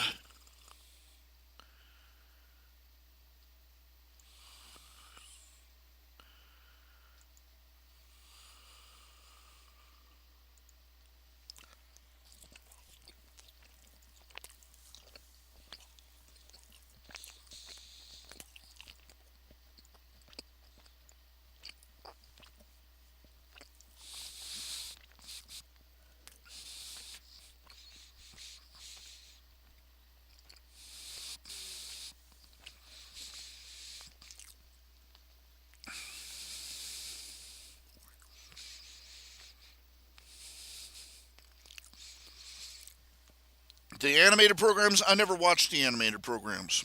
Never had the opportunity. And it was just, I've seen clips of it, and it was just, you know, didn't do anything.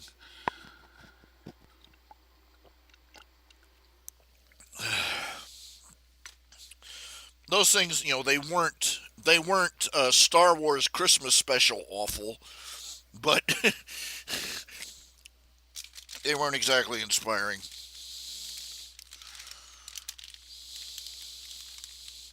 I mean, think about it.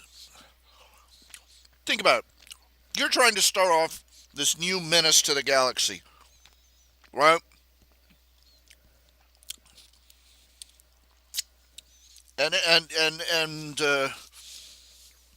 everybody's going, "Oh, we've seen this before," and then boom, the heroes blow up the new Death Star. Everybody's hooray, hooray, and then they look up, and dozens of the things are popping out of hyperspace across the stars across the sky.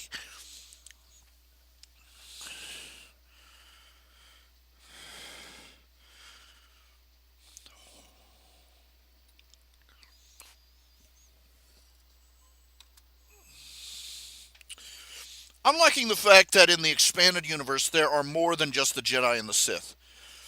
That there are what they call gray Jedi. That they say there is no light side. There, they've got all these fancy little variations.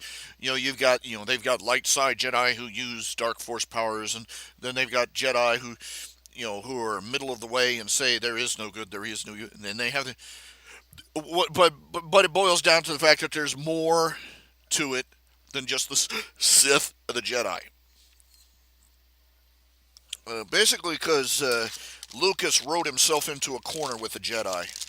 He made them a-holes. I'm sorry, the prequels made it clear the Jedi were jerks. They were incompetent, they were corrupt, and they were crooked.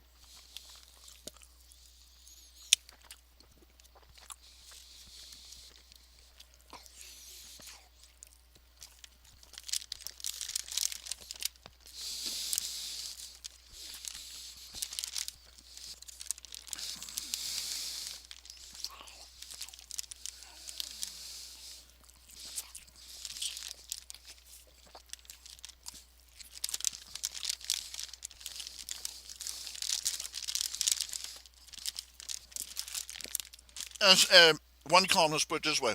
Let me put it this way. Which is scarier to you? Which has more potential for evil? The ability to shoot lightning out of your fingertips,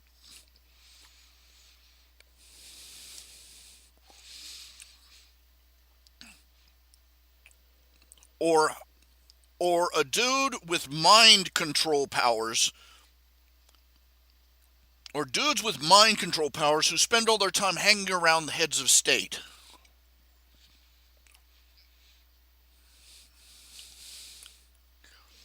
Think about that. These noble good Jedi, they think nothing of kidnapping children and indoctrinating them into their religious order.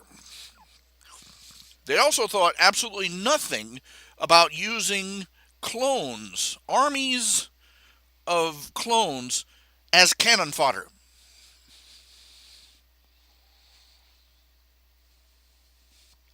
They think nothing of tinkering with other sentient beings' minds.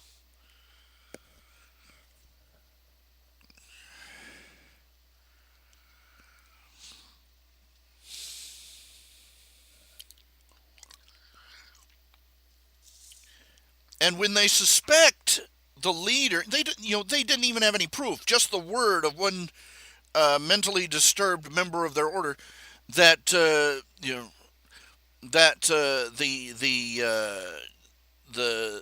duly elected leader of the government was corrupted. So what do? Do they call the cops? Do they report? Do they report it to the Senate? Do they contact anyone? No. They grab their lightsabers and go on an execution mission.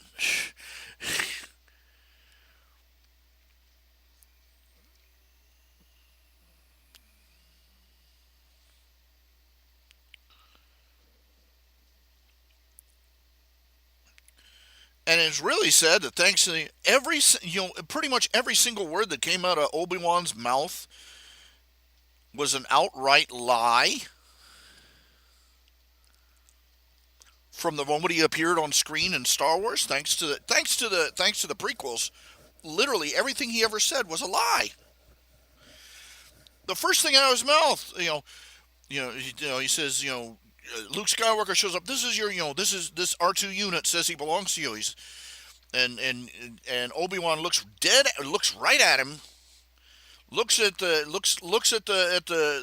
robot that hung around him for the entirety of the Clone Wars, and says, "I don't remember owning a robot."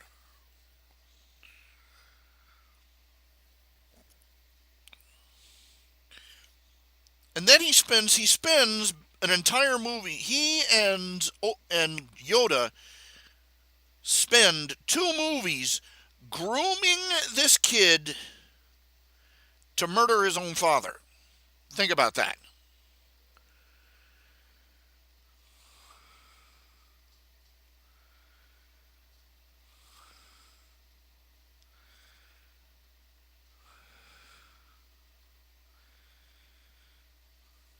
The thing of it is, he wasn't. They didn't. Emperor Palpatine, Senator Palpatine. He didn't move for that special emergency powers vote until after they tried to kill him.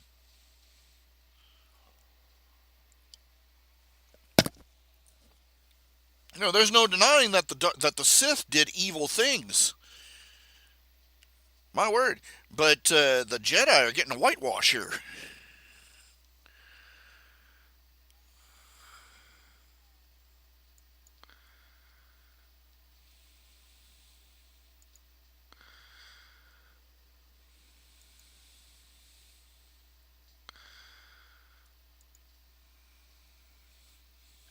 They really are.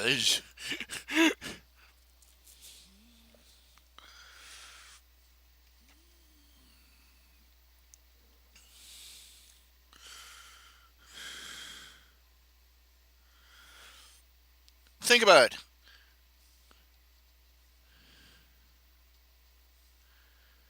It's of note that slavery was obviously rampant in the Republic. But sometime between the end of Revenge of the Sith and A New Hope, slavery was no more slaves.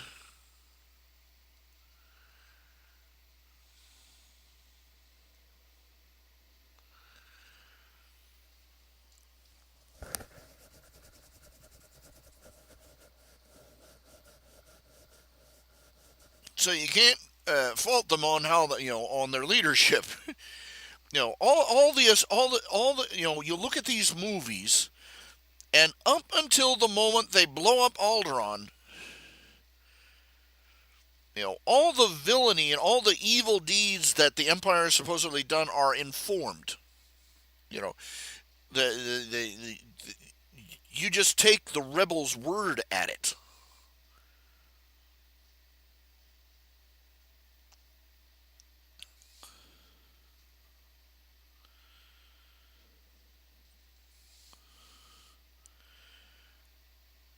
And in most of the movies, the evil nature of the dark side is again informed. Are they evil because they fell to the dark side, or did they fall to the dark side because they're evil, or is it just a correlation without causation? Is it just happen that evil people don't have time to waste on a less effective system?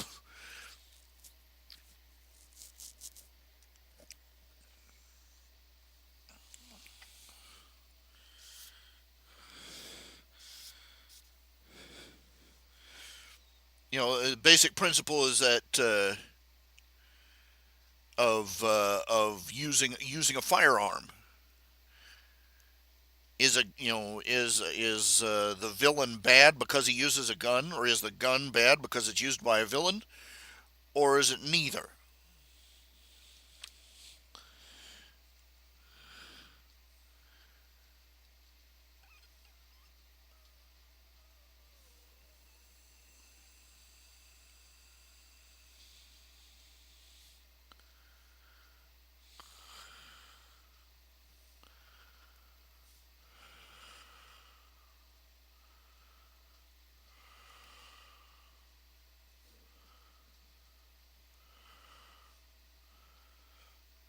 And is there fear and loathing of the dark side in due to that same mentality? Oh, only evil people use guns.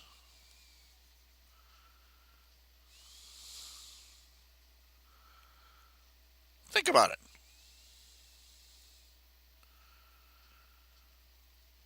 And again, which is more evil? Throwing lightning from your fingertips? Generally non lethal lightning, we might add. Think about that. Or tampering with another creature's mind to get a discount on some parts for a spaceship.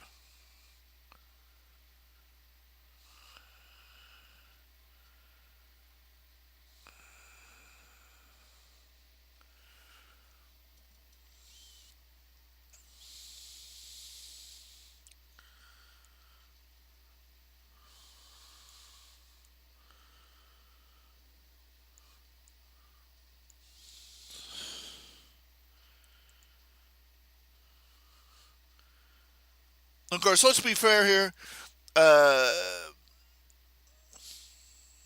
the Jedi are written by somebody in a Hollywood type, and quite frankly, people in Hollywood, generally speaking, suffer from moral myopia, a lack of perspective, a lack of uh, moral and ethical constancy and understanding.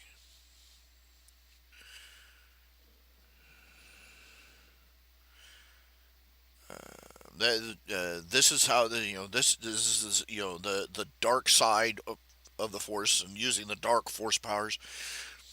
Uh, it's perfectly understandable that they would think that the dark side is evil, obviously because evil people use it.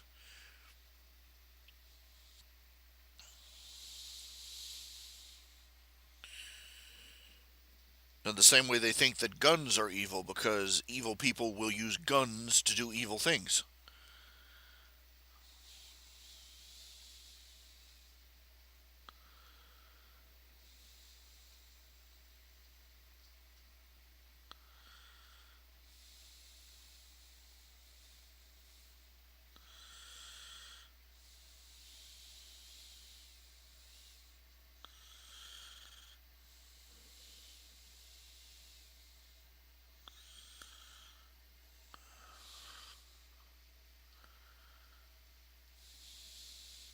Mm, a little gas there.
Ugh, trying to think clearly here. Now, I lost my train of thought. But I thought what would be an interesting writing project. An interesting project is to redo Star Wars with a different assumption that the Dark Lords of the Sith, that the dark side is the side that is good.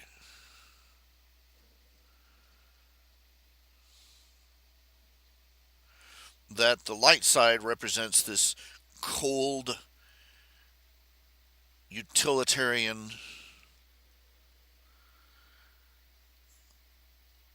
unfeeling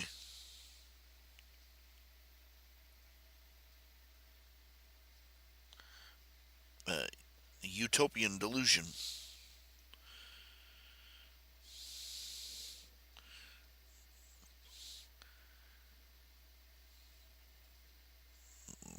Really,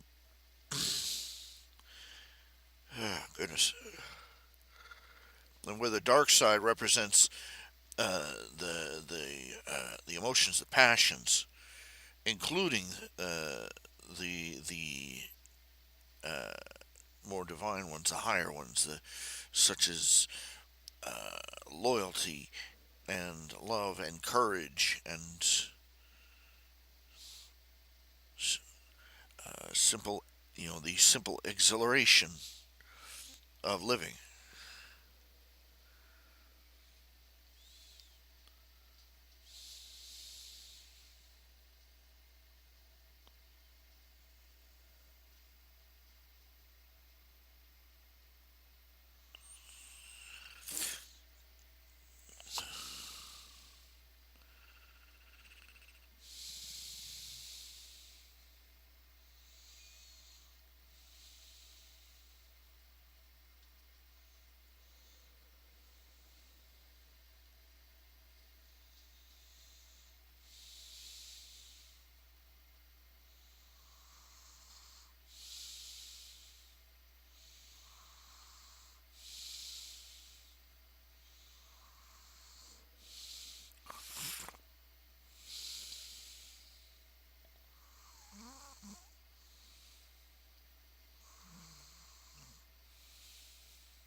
Hmm.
Oh my goodness.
Starting to feel the steam running out here. Let's see here. A little bit of that background done.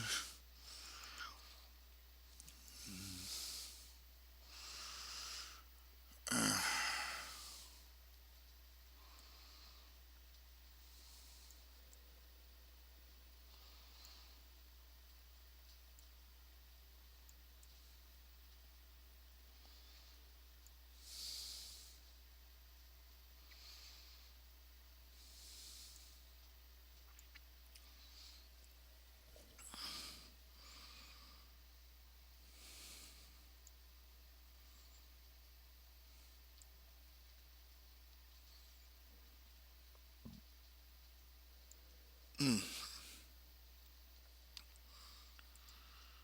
Oh my. Let's see.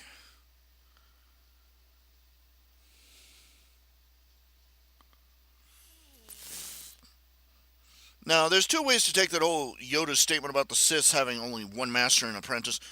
It doesn't mean that there's only one master and one apprentice in the entire world. Could mean that they always go two by two.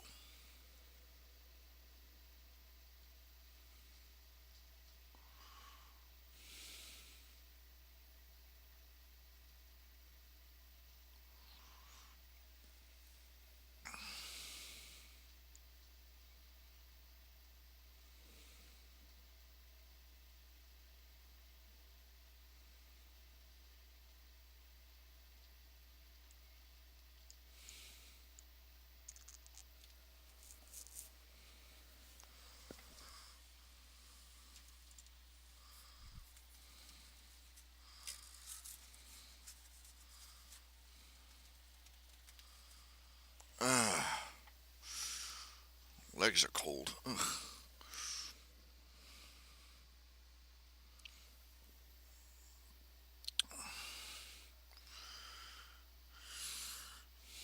Yeah, but look, he had to have. That's what they think. But I submit to you that while Darth Maul was running out, he had to have Count Dooku, and at least one other floating around, waiting in the wings. Darth Maul was his protege, and then Dooku was his protege. But you got to figure they were both the same age. So, no way they could have. He could have trained up a new apprentice that fast.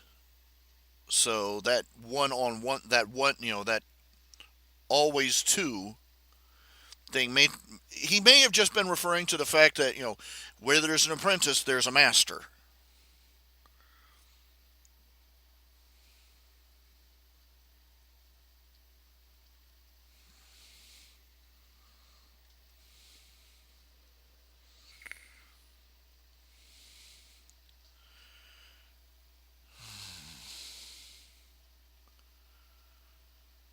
Yeah.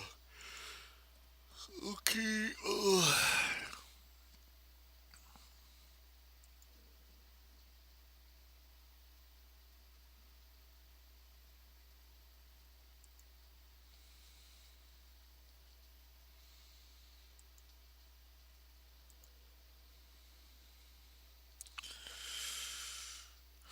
Okay, it is 9 o'clock, and I am dozing off in my seat. Okay, we'll pick up again tomorrow. I want to do a regular schedule. I want to do it a regular schedule. I want to do this consistently. We'll start tomorrow at 4. I have no place to be and no reason to be there, so I'd better be here. Besides, I'm waiting for packages to arrive. I've got like a keyboard, a new keyboard. The one I have is the one I current keyboard is kind of manky. Keys are sticking and stuff. So, waiting for my keyboard to arrive.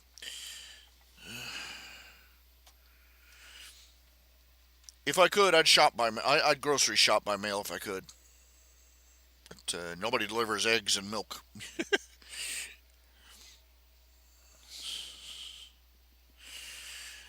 All right. I will see you all tomorrow night at 4. Thank you all very much for tuning in. Thank you all for your support and your readership and your purchase and your commissions and all the other things that you've done that make me such a happy camper. I should be having a new chapter of the Great Alicorn Hunt done in another day or so. Should be up in another day or so. So be on the lookout for that. It'll be on Archive of Our Own, not on Film Fiction. Film Fiction, you know, people, it's breaking my heart here.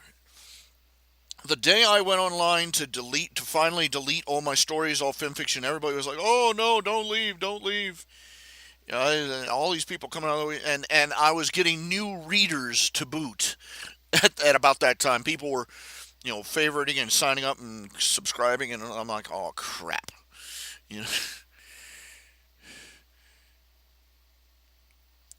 If there was some way for me to make some cash from these stories, I probably wouldn't be as bad a mess as I am. That's what it is. But you have no idea how much I wish I could make some cash off those stories with a clean conscience. Uh, I can always say if you like my writing, throw some money in the hat. But you know,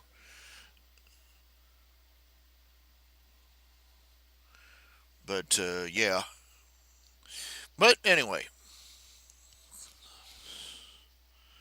I've contemplated the idea of taking some of my stories, seeing if they can be converted.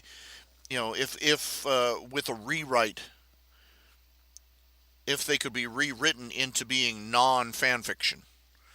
There are several authors that started out that way. They took one of their fan fictions and edited, re-edited it, changed some things, and uh, and created sold an original work. And the saddest thing is that the most readily available to think of example is Fifty Shades of Grey, which is just terrible. But anyway, there you have it. But anyway, I will be going now. Thank you again for y'all tuning in. Uh, I left up a notification that I moved to a new site, but I'm not leaving the stories up there. If they're not, they have ads on their website, which means they generate revenue from content. I'm not going to let the people that harassed and made my life so difficult profit off of my work. Not even the old stuff. No, I'm not going to let them do it. So I pulled my stories down. No,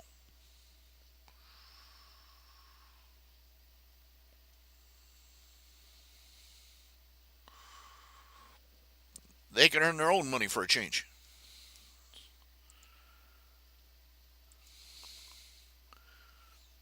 They really did not think that through.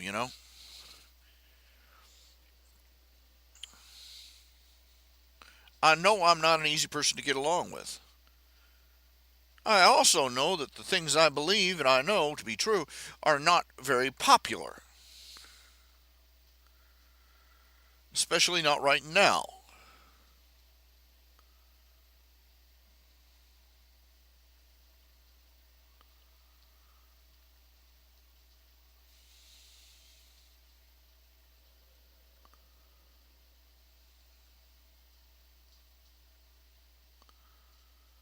But well, there you have it. I'm not, you know, but the things I had to put up with from them.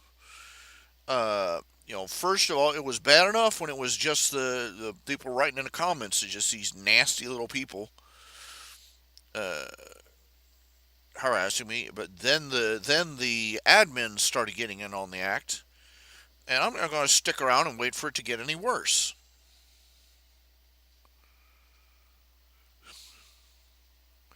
And I'm getting a lot of BS about, oh, you just didn't want to abide by the rules everybody else did. They were making up new rules as they went along, just to hassle me on the stories I posted. And, out of the blue, they start this nonsense. No, I'm not going to sit around and wait for them to be more explicit about it. No, you know. I'll tell you straight up. You're better off not going to film fiction. They have a beautiful setup. I'll say this: their website is excellently set up. Very easy once you understand the interface. It's very easy to use. Very easy to search for stories. Very easy. It's very user friendly site. It's much more user friendly than any other fan fiction or independent fiction site I have seen yet. Better than fan fiction, better than Archive of Our Own, better than Fiction Press. But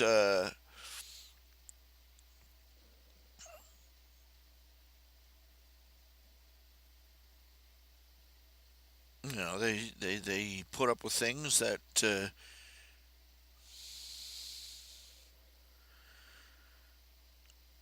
just intolerable, and they treat people, and they treated me in particular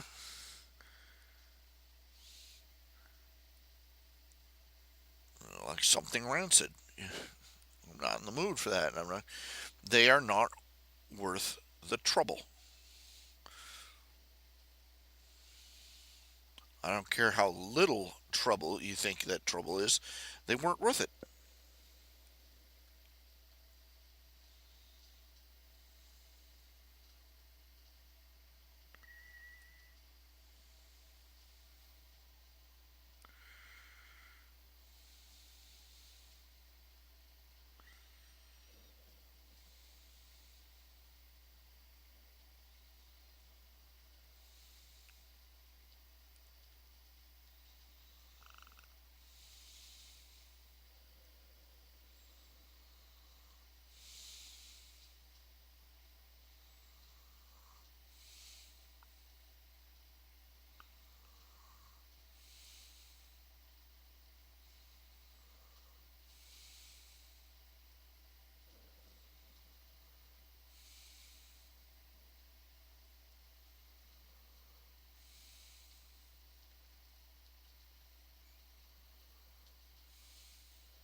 Mm.